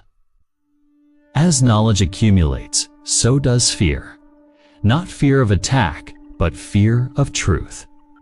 That humans are not the apex, that history may not be ours alone. And yet, the work continues. Because the unspoken truth is this: we open the door, and now it can't be closed. The air deepens as we move closer to the heart of the facility. Though no alarms blare and no red lights flash, there is a visceral sense that we've crossed an invisible threshold into the belly of something hidden from the rest of the world. Down here, away from the sky and far from public roads, the walls aren't just made of metal. They're lined with silence, engineered to absorb echoes and suspicion. This is communication. A speaker emits a tone, and the walls ripple, not vibrate, but warp slightly, as if the air itself is reconsidering its shape. There are rumors that when one chamber was breached, time in that hallway moved differently. For a few minutes, cameras showed 10 seconds of footage stretched into 40 minutes of recorded data. The people involved had no memory of the event. Nothing screams, nothing chases, but the dread is real. Not because something terrible has happened, but because something unspeakable has started. And it's still happening. Quietly, methodically, underneath our feet, inside our skies, just beyond our laws of physics. Every beeping monitor, every sealed chamber, every sleepless researcher here is part of a ritual, not of invocation, but of containment. To keep the world sane. To hold the shape of what we call reality steady against the pressure of something else pressing in. And if they ever fail, war, worse, if they ever succeed at understanding, it will may wake up in a world where the stars look back, the mirrors whisper, and the air itself knows our names. When interviewed, they claim to have experienced a moment of infinite silence, a sensation of everything stopping, not with sound, but with thought itself. The event logs were corrupted. It's not erased, just unreadable. Lines of binary replaced by complex mathematical symbols that don't belong to any known programming language. Some staff say that the deeper sections of the base weren't built by humans, that the architecture does unconform to Euclidean geometry, that doors lead to places that shouldn't fit within the dimensions of the facility, that some staircases never return to the same level if you descend them twice. One engineer disappeared for 3 hours on his lunch break. Security found him sitting calmly in the same chair, but he insisted he'd been gone for days. He had a beard, sunburn, and a foreign insect embedded in his clothing. He couldn't explain it, neither could anyone else. One scientist murmurs that certain frequencies have caused localized gravitational shifts, objects weighing less for moments at a time, liquids flowing upward, shadows moving without a source, not far away, but out of phase. And something here has broken through. Not crashed, not visited, just phased in.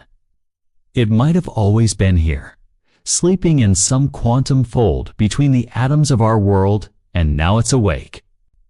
The experiments aren't about understanding it. They're about containing the consequences of noticing it. Think of it as a ripple in the timeline, and intersection between what we know and what we are not supposed to perceive. And like all intersections, there is traffic movement in both directions. Some claim the entity, if it is one, doesn't communicate in thoughts or words, but in influences, nudging decisions, bending logic, fracturing consensus reality. That's why secrecy is maintained.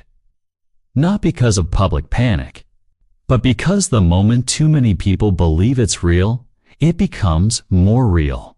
It strengthens the signal, spreads the distortion. Belief as a viral accelerator.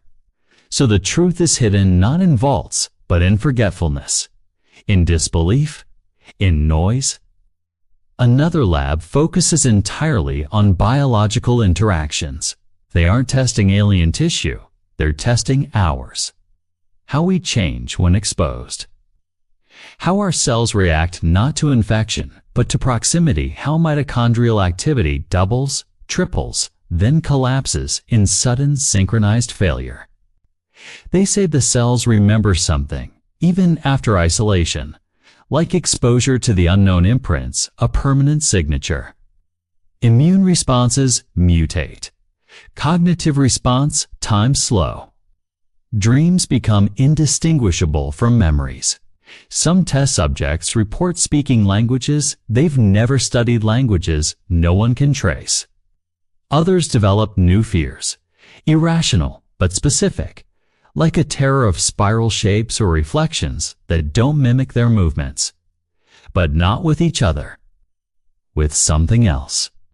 Something that arrived or was found or was pulled in. No one says the word alien here. It's too simplistic to Hollywood. Instead, they speak in terms of interface anomalies, cognitive interference patterns, temporal phase drift. They study its impact on space-time fields, on magnetic flux, on human memory. One monitor flashes an unrecognizable waveform, and a researcher quietly adjusts a dial, rebalancing a frequency that doesn't exist in any known radio band. Another terminal displays shifting glyphs, symbols that rewrite themselves before you can blink, as if language itself is being built and dismantled simultaneously. They're not trying to decode a message. They're trying to survive the process of understanding it. One misstep, one error in interpretation, and a human mind could unravel, so the system filters everything. Slow dripping signals like an IV into consciousness.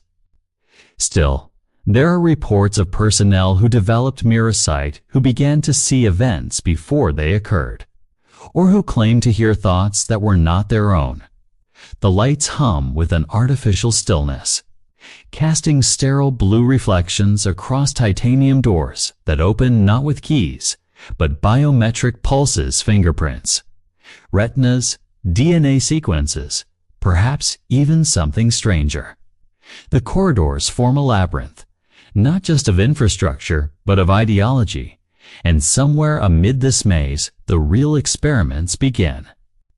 On the surface, this place is said to conduct aerospace research, energy defense protocols, maybe even advanced physics, but as we pass corridor after corridor, those explanations begin to feel like a polite frontal layer of makeup on the face of something unrecognizable.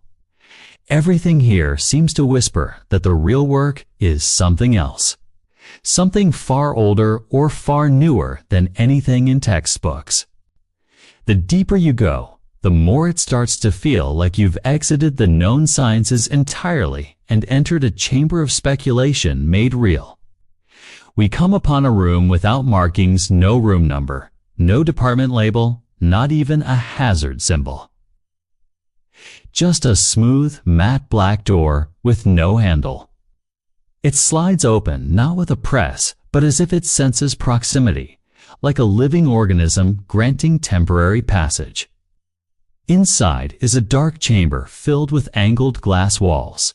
Not mirrors, but observation, panes double-layered, pressure-regulated, maybe even soundproof. The scientists here don't wear name tags or speak in casual tones.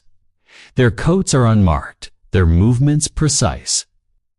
They don't record with notebooks or tablets. Instead, their gloved hands dance across transparent digital screens embedded in the walls, typing silently on interfaces that don't hum or click. In the center of this chamber stands what can only be described as a containment vessel. It glows softly, pulsing not from within, but around it, like the air itself is reacting to whatever is inside. And what is inside is not fully visible. It's either a distortion of light or something that exists just outside of our visual spectrum, always shifting, always partially there, yet never in totality. The scientists don't look at it directly. Their eyes stay glued to the monitors, interpreting patterns and frequencies that look less like data and more like messages. This isn't just a biological lab. In a sealed room nearby, sound is tested not in decibels, but in dimensions. Security here isn't about locking people out. It's about keeping reality stable. At the heart of all this lies a theory, not a belief, but an operational assumption that what we call extraterrestrial is less about distant planets and more about neighboring realities. And yet, here we are, in this facility that hums with the tension of something just beyond human comprehension.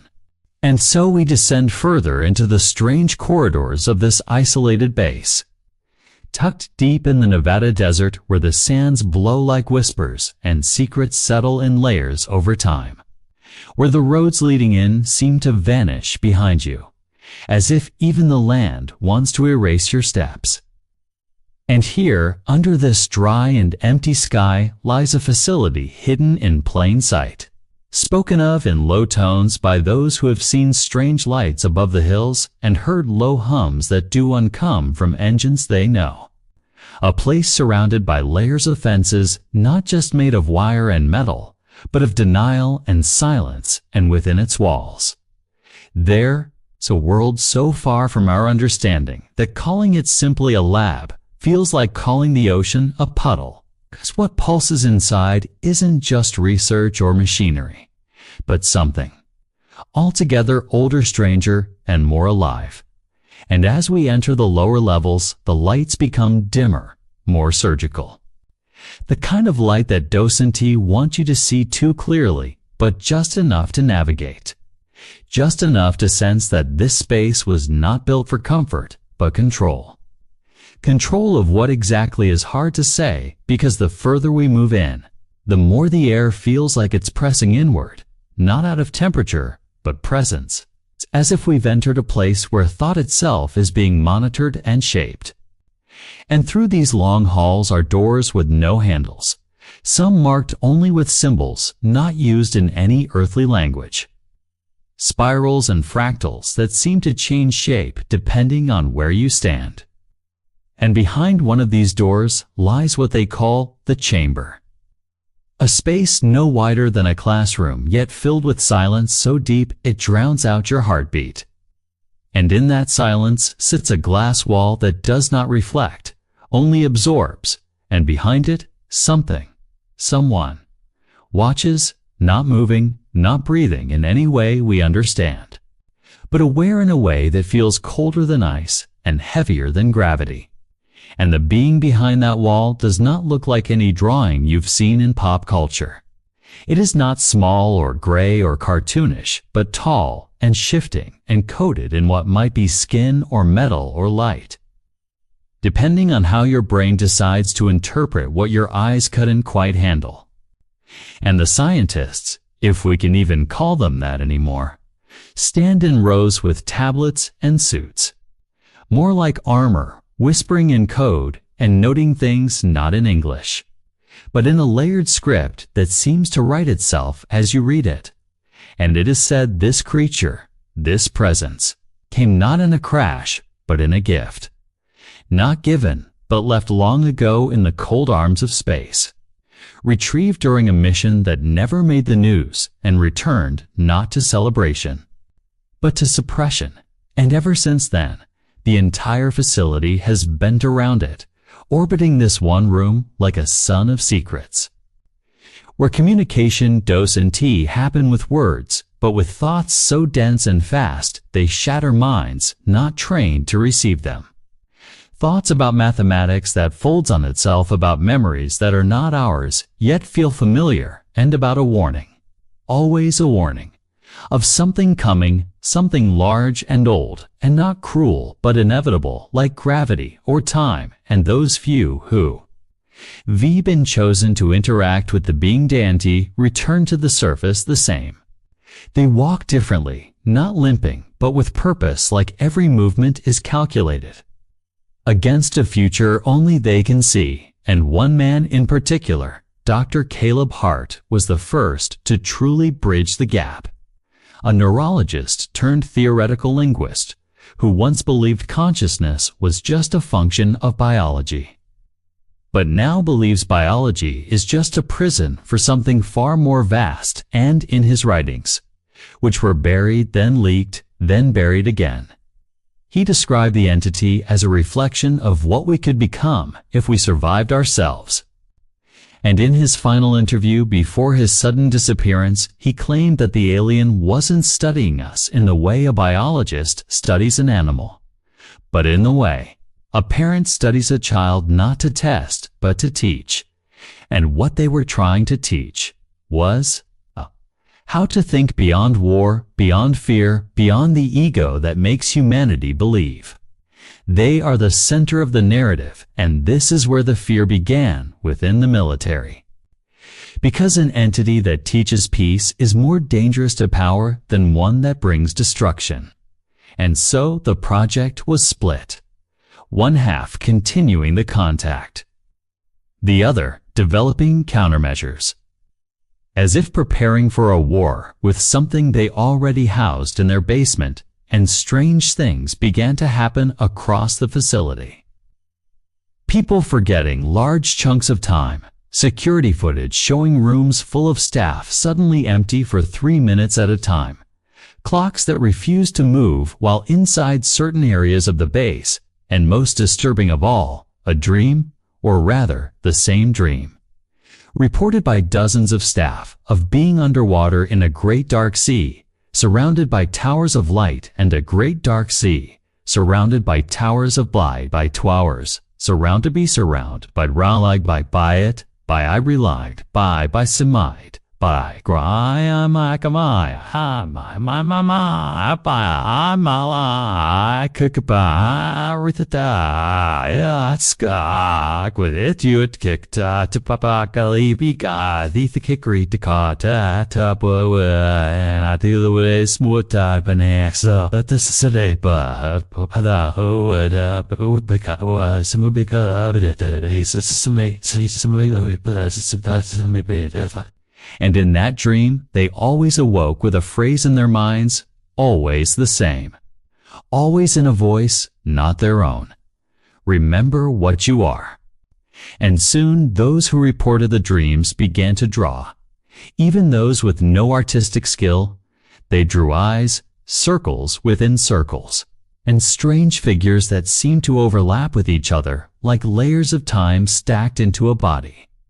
And somewhere within the bowels of this complex, a decision was made to separate the entity from the rest of the base.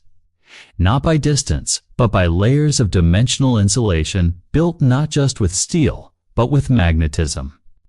Resonance fields and gravity cages designed to fold space ever so slightly so that the being existed in a kind of sideways room accessible only when the conditions were right. But even that did not stop the influence because the being was not there in body. Alone, it was there in concept, in thought, in a way that bypassed the normal laws of presence. And soon it was found that the dreams were spreading beyond the facility to nearby towns, to people with no connection. And with it came a rising number of people claiming to have seen lights at night, not above the facility, but coming out of the ground like the earth.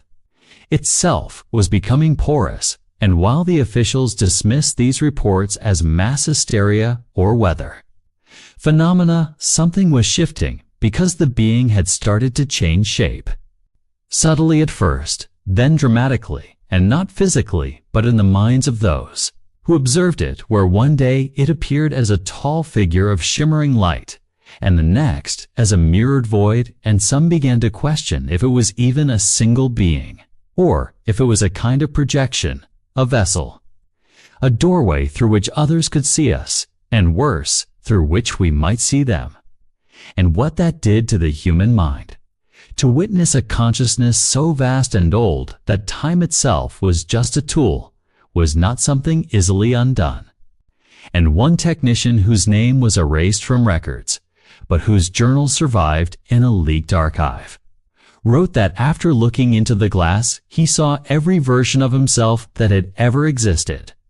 Every mistake, every joy, every lie, every truth folded into one eternal moment. and that he realized the creature wasn't there to warn us of invasion, but to hold up a mirror to what we had become, and ask, "Are you ready to evolve, or will you burn in your own fire?" And now the base remains active. Silent, watching, not just the being inside, but those who come to observe it. Because contact changes you, it doesn't ask permission. And once you've seen behind the curtain of reality, the show never looks the same again. And if you drive far enough into the desert and look carefully, might see the glint of something just beneath the dust. A door without a handle, a hum that doesn't come from anything you can see, and a question rising inside your own mind like it was planted there. Are you the observer or the observed?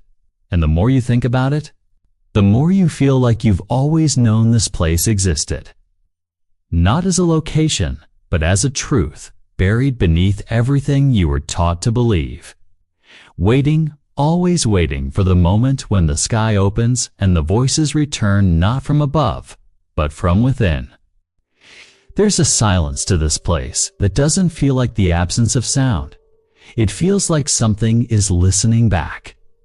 The air grows heavier, not with heat or humidity, but with presence, as if the desert around this restricted zone has become a living thing, watching, waiting, remembering. What they describe isn't science fiction, it's something else entirely. Not just the usual physicists and biologists, but experts in consciousness, linguistics, ancient symbols, and quantum memory. Many were recruited in secret, sometimes disappearing from universities overnight. Another mentions a language constructed not with sounds, but with geometric pressure shapes that press into the mind and leave impressions like memories you can't explain. The people who work here don't age normally, some say. It's said to contain an artifact, a black cube suspended in midair, rotating silently, emitting no light but absorbing all that enters. Anyone who's entered the room for more than 10 seconds reportedly emerges either unconscious or altered, speaking languages they never learned, drawing symbols they've never seen. One guard claimed the cube showed him a moment from the future, his own death. He quit the next day, moved to the mountains, disconnected from everything. One technician was 28 when he entered. Not us studying them, but them allowing us to believe we're in control. That all this facility, the guards, the experiments, is a sandbox they built.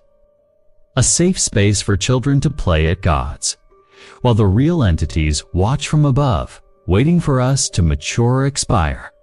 After all, the facility wasn't found. It was activated. The signal came first, and we answered. Written not by the staff, but by the facility itself. Pages that appear overnight in typewritten form, dated with future timestamps. Describing events that haven't happened yet, sometimes global, sometimes personal. One entry read, "Failure to contain resonance pattern will result in cascade collapse of conscious layer alpha. Initiate stasis at 3:14 UTC. When that time came, the power grid in that entire region flickered. Some say a dimensional bleed almost occurred. No proof, no evidence, just silence, and then continued operation. When he returned, days later, his hair had gone completely white, and he wouldn't speak. It's rooted through humanitarian organizations, climate initiatives, even fictional tech startups. Trillions of dollars over decades, hidden in plain sight. The public hears about budget cuts and national debt. Meanwhile, something ancient and unexplainable is being studied in silence. The deeper you go, the less things look like technology and more like architecture from a forgotten reality. Walls hum with patterns. Light behaves like water. And sometimes, rooms appear where no rooms existed before, just stared. It spoke, not in sound, but in pure emotional data. She wept for hours afterward, not from fear, but from the overwhelming beauty of it. "It showed me what we could have been," she said, before being transferred to psychiatric care and permanently silenced. Eventually, he vanished. No record of him exists now. They speak of strange transmissions that aren't exactly sound, but something more like thought, compressed and broadcast. One researcher described receiving an entire visual memory in a dream, a landscape with twin suns, a sky the color of rust, and spires that rose like bone from shifting glass sands. It wasn't imagination. He insisted that was memory, but not his. A hum that fills the halls, felt more than heard. Project Echo. The divide, Genesis fold, but none are officially acknowledged. According to internal whispers, the real goal is not to communicate, but to understand the architecture of reality itself. They believe these entities, or whatever they are, operate beyond linear time. That their biology, or perhaps their technology, allows them to observe multiple timelines at once. When asked what they want, the answer is always the same. They're not here for us. We're here because of them. Doors without seams that open without touch. Beings that do not blink, do not breathe, but stand perfectly still in containment rooms made of materials unknown on the periodic table. These beings, they say, don't move with time as we do. They use something called consciousness imprint validation, a process that matches your identity not by who you are, but by what you remember. If a single emotional imprint is off, access is denied. People have tried to fake their way in. They don't come back. There's a saying among the staff, the only way out is to forget you were ever in. Some suspect the facility doesn't just protect what's inside, it erases it. Not just from memory, but from reality itself. As if what's kept there threatens the coherence of the world we know. They operate on a different rhythm, one that bends around perception, makes clocks flicker, and causes nausea in those who get too close. The roads leading here don't exist on maps, and those who have followed them speak of checkpoints without names, gates that seem to shift their location, and guards who don't look like they belong to any known military branch. Even the animals avoid this land, as if something ancient warns them to turn back. Above, the sky hangs strange and still, like time itself slows down near this forgotten corner of Nevada. No aircraft fly overhead. No satellites capture clear images. Just static. Just shadows.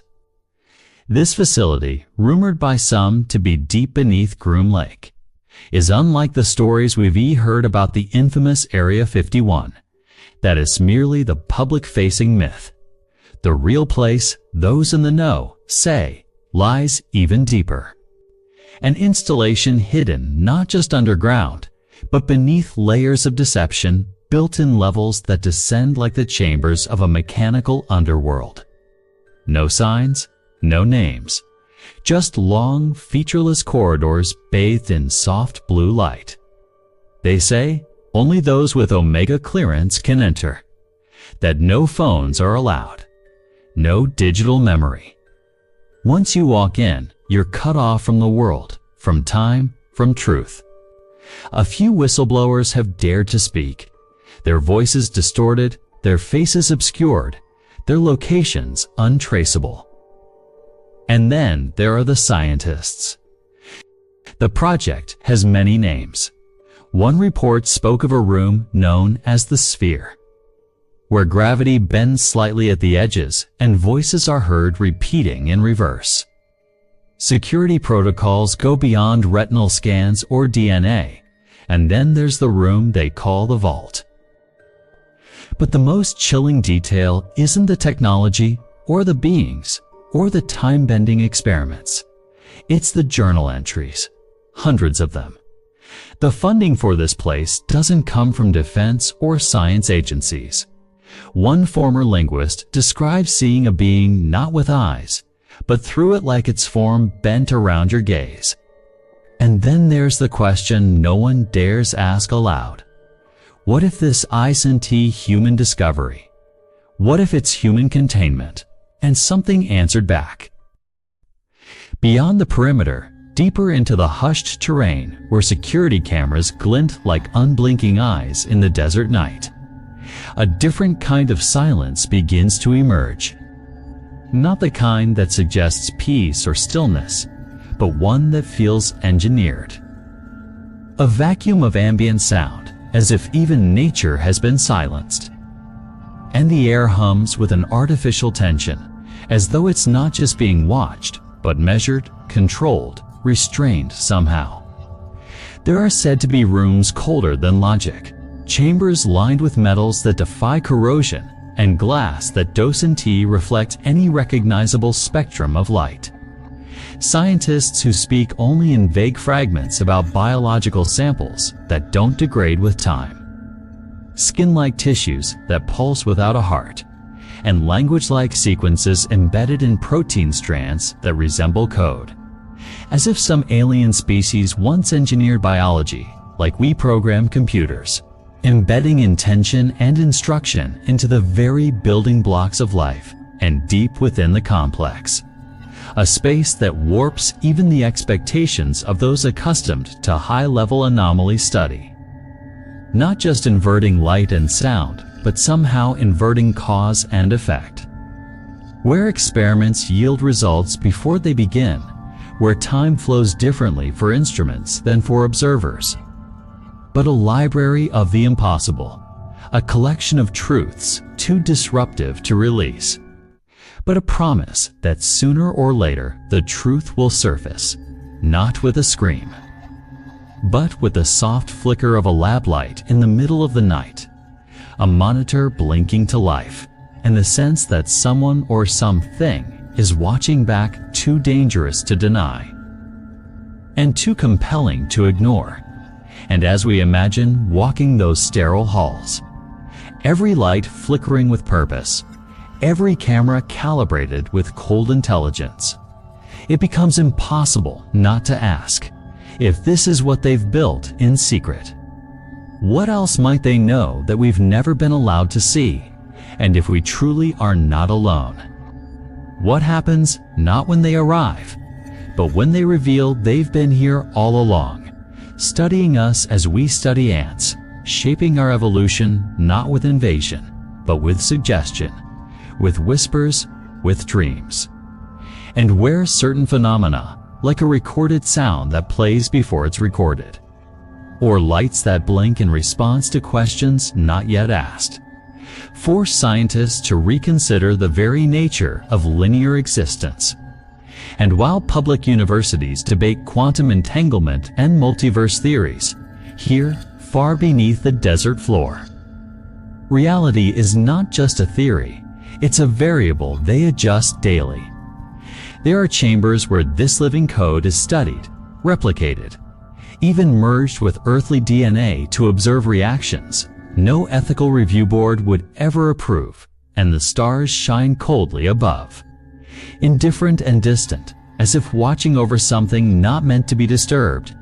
And yet we do, endlessly, compulsively, drawn forward by the same curiosity that led humanity to split the atom and land on the moon, and now to peer into spaces where consciousness might not be a product of the brain, but a universal field, papped by certain minds, manipulated by ancient technologies, and perhaps even uploaded, stored, re-downloaded, not in the realm of science fiction, but inside servers hidden beneath layers of security and silence, where air feels thicker despite the absence of pressure, and where the sounds of footsteps seem to vanish mid-go, as though the very physics of space inside the lab are but from those who mention the beings themselves, not corpses stored in cryo, not lifeless remains under glass, but entities still active, still watched, still, communicating in ways that bypass sound altogether, transmitting thoughts through frequencies that trigger migraines in unshielded personnel. Thoughts that don't feel like whispers or language, but presence, vast and disorienting. Like standing beside an ocean of consciousness, too massive to understand. And when they try to interpret what they're receiving, human linguistics fails entirely. What emerges instead are symbols, fractal patterns, shapes that recur in both ancient cultures and quantum simulations, suggesting a connection that transcends history, geography, and perhaps even time. Different, bent slightly out of phase, engineered not just for secrecy, but for containment.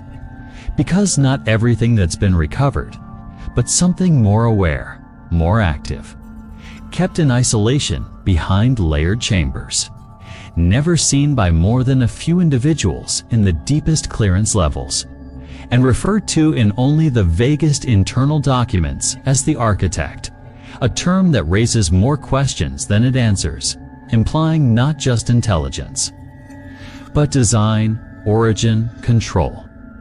And those who have supposedly been in its presence speak not in fear, but in awe, describing sensations of overwhelming clarity, as if time itself pauses, and your entire memory, every decision, every emotion is laid bare, not judged, not punished, simply understood, recorded like data into something infinitely vast and infinitely silent. Not everything that's stored and studied there was meant to exist in our dimension for long. And as we pass an area locals speak of only in warnings and riddles, the desert floor begins to feel unnatural beneath our feet. Gravel perfectly arranged, not by weather or wind, but as though something has swept it clean with meticulous care. And nearby, strange antennas rise from the ground like skeletal fingers grasping toward the stars. Their purpose unclear, their signals encrypted, pulsing through the atmosphere like silent Morse code for beings who don't sleep. Under the surface, according to unconfirmed reports and cryptic declassified files, lies an underground network more extensive than any civilian would guess. Not merely storage or military infrastructure, but an entire subterranean complex, complete with self-contained ecosystems, air purification systems, and autonomous energy cores, all powered independently from the national grid, built layer by layer since the Cold War era, modified during each wave of technological evolution, and constantly upgraded to accommodate discoveries that were never published in scientific journals, never acknowledged by any official government agency, and yet whose implications could rewrite everything we think we know about biology, physics, and the fabric of reality itself. And within that maze of corridors, shielded by biometric gates and armed guards, who long since stopped questioning the silence they are paid to protect. Stories circulate among those who've worked on the periphery, engineers who mysteriously disappear from the public record after completing temporary assignments. But perhaps the most disturbing whispers come not from those discussing the technology. Some reports suggest that among these entities, one is different, not inert like the others, not purely observational. And in the heart of this complex, deeper than radar can penetrate, exists what insiders call the reverse room. Outside the facility, the desert reclaims its dominion. Winds blow across the barren plains, erasing tracks, silencing the echoes of passing vehicles. This facility, that exists as described by whispers and half-redacted documents, is not just a lab, and somewhere in the desert wind that howls past locked gates and silent motion sensors, that question echoes, not as a threat. The soft red light blinked above the sealed door as a mechanical hiss cut through the air. Another airlock. These passages felt more like surgical arteries than hallways, lined with embedded panels and voice-activated scanners. Here, there was no need for keys or cards. Everything worked by identification of your biometrics, which were taken, refined, and encrypted into the system the moment you were assigned clearance. It wasn't just about preventing outsiders from entering. No, it was about ensuring that those who were inside never ventured too far into places they weren't allowed to understand. Beyond this airlock was one such place, the sector known in internal documentation as Delta 5 Sublevel C. The rest of the world had no idea it existed. Most of the staff stationed in the base never even heard of it. Those who had clearance called it something else entirely. The interface. The interface wasn't a room. It wasn't a lab.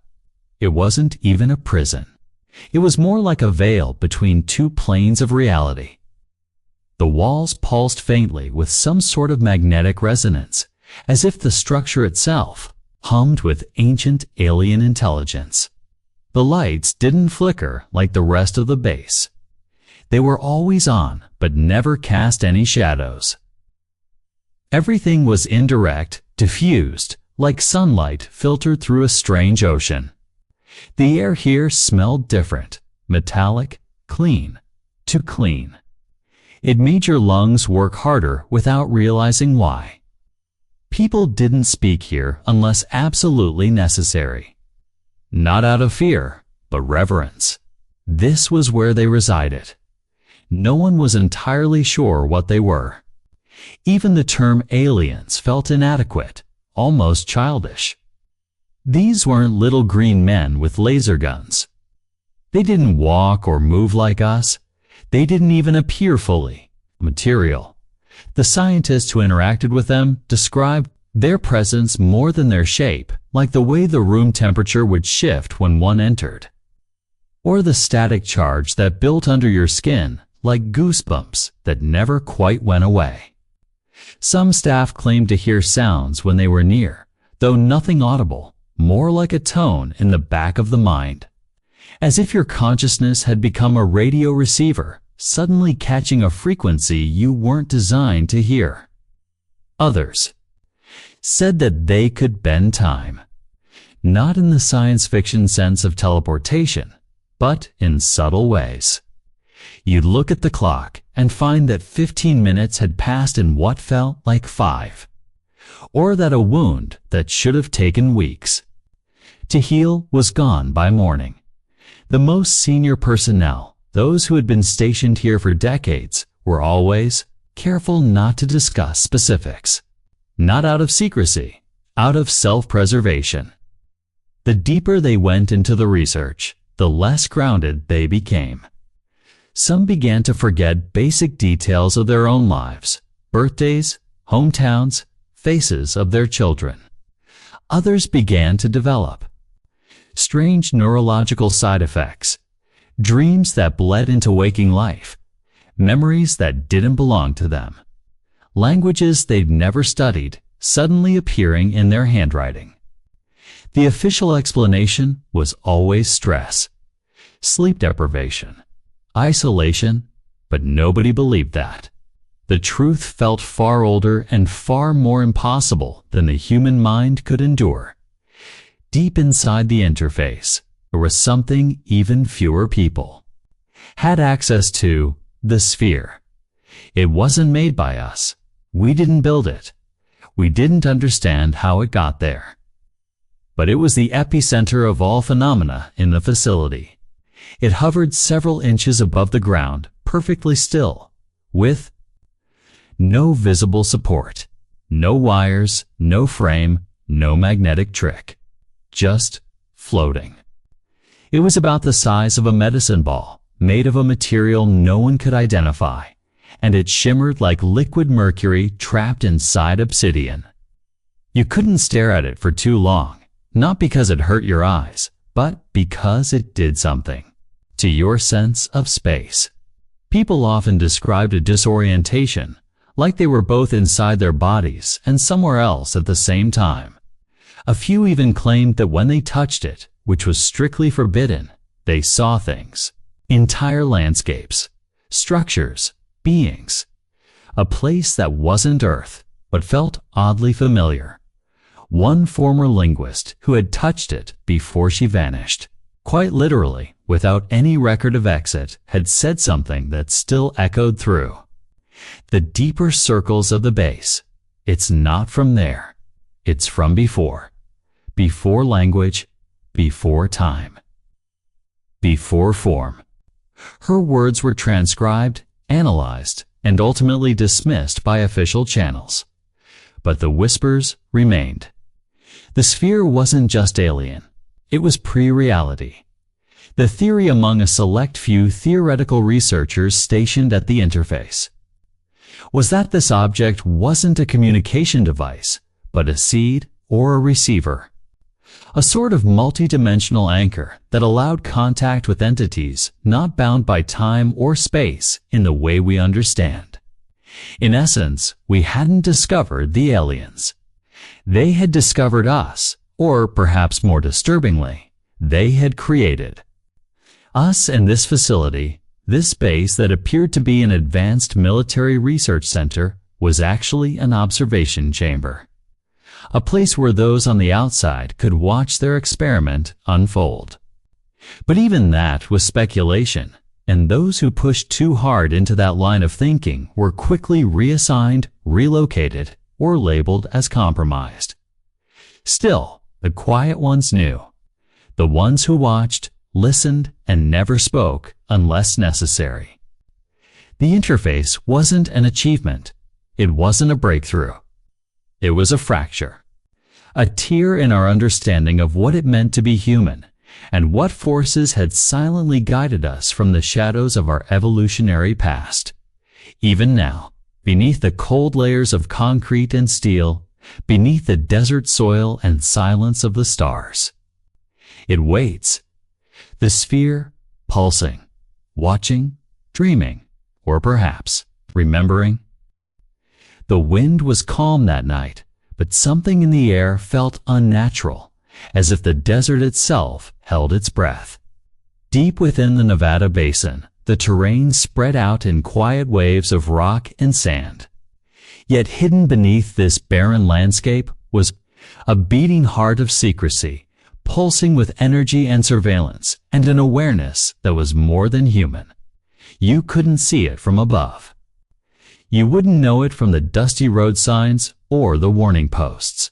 But far beyond the barbed wire fences, where satellites don't peer and no drone dares fly, lies the edge of something ancient and untold.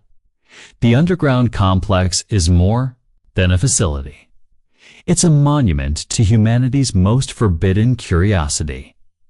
And beneath its labyrinthine corridors lies a silence so loud it hums in your bones. Men in black uniforms drift through hallways carved from bedrock, their badges unmarked, their missions unspoken. They move not like workers on a shift, but like guardians of knowledge that can't be written down. Rooms hum with strange energy monitors, flicker with unreadable code. Oxygen hums through tight tubes. And somewhere in the lower levels, the air smells faintly metallic, as if lightning once struck and never quite left.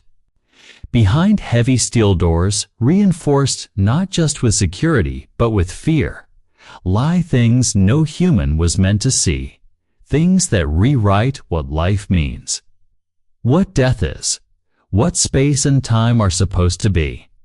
Inside one chamber, pale light spills onto a massive containment dome-thick glass laced with fibers not known to Earth. Inside the dome, a biological form floats in a translucent gel. It isn't moving, or maybe it is. No one speaks when they walk past it. No one asks why the internal pressure must remain precisely balanced to the third decimal. Some say it emits signals, not in radio frequencies, but in something older something. Organic, other chambers hold relics, pieces of metal that bend light around them, alloys with no earthly signature, fragments of what might be crashed vessels or something else entirely. Engineers who've handled the debris have reported visions, as if the material itself retains a memory or consciousness. Some have been removed from the project. Others were never seen again. Above them, in an isolated tower that doesn't appear on any map, a small group of officials meets only once a year. Their clearance goes beyond the president, and their agenda is simple: containment, concealment, and control. Not to study, but to prevent the world from discovering what we were never supposed to know.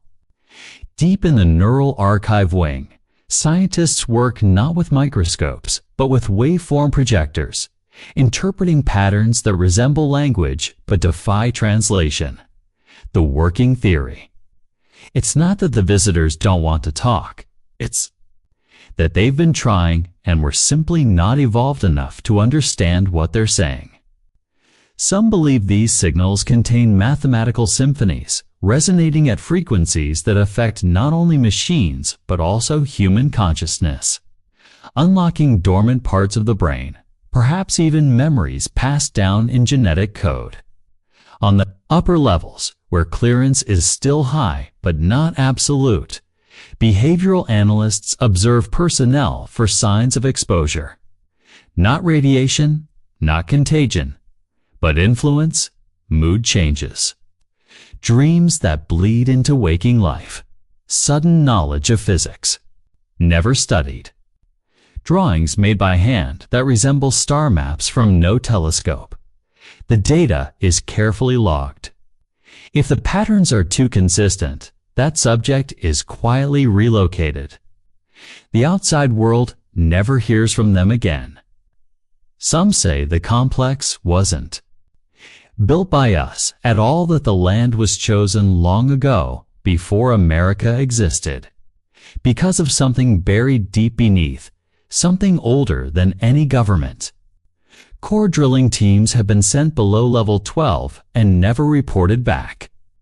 Ground-penetrating radar shows structures that shouldn't be there, chambers arranged in geometric harmony, far below natural strata. Some whisper that the facility wasn't made to study aliens. It was made to imprison one. Others say that's wishful thinking, because what we found here doesn't care about walls or locks or time. It allows itself to be seen because it needs us to know just enough to prepare us, or perhaps to warn us. Surveillance footage from one wing shows a visitor that appeared in a sealed room, despite no record of entry. The footage cuts out after 17 seconds. In those seconds, the image of a tall, smooth-skinned entity stands still, then looks directly at the camera and smiles. That tape was never archived.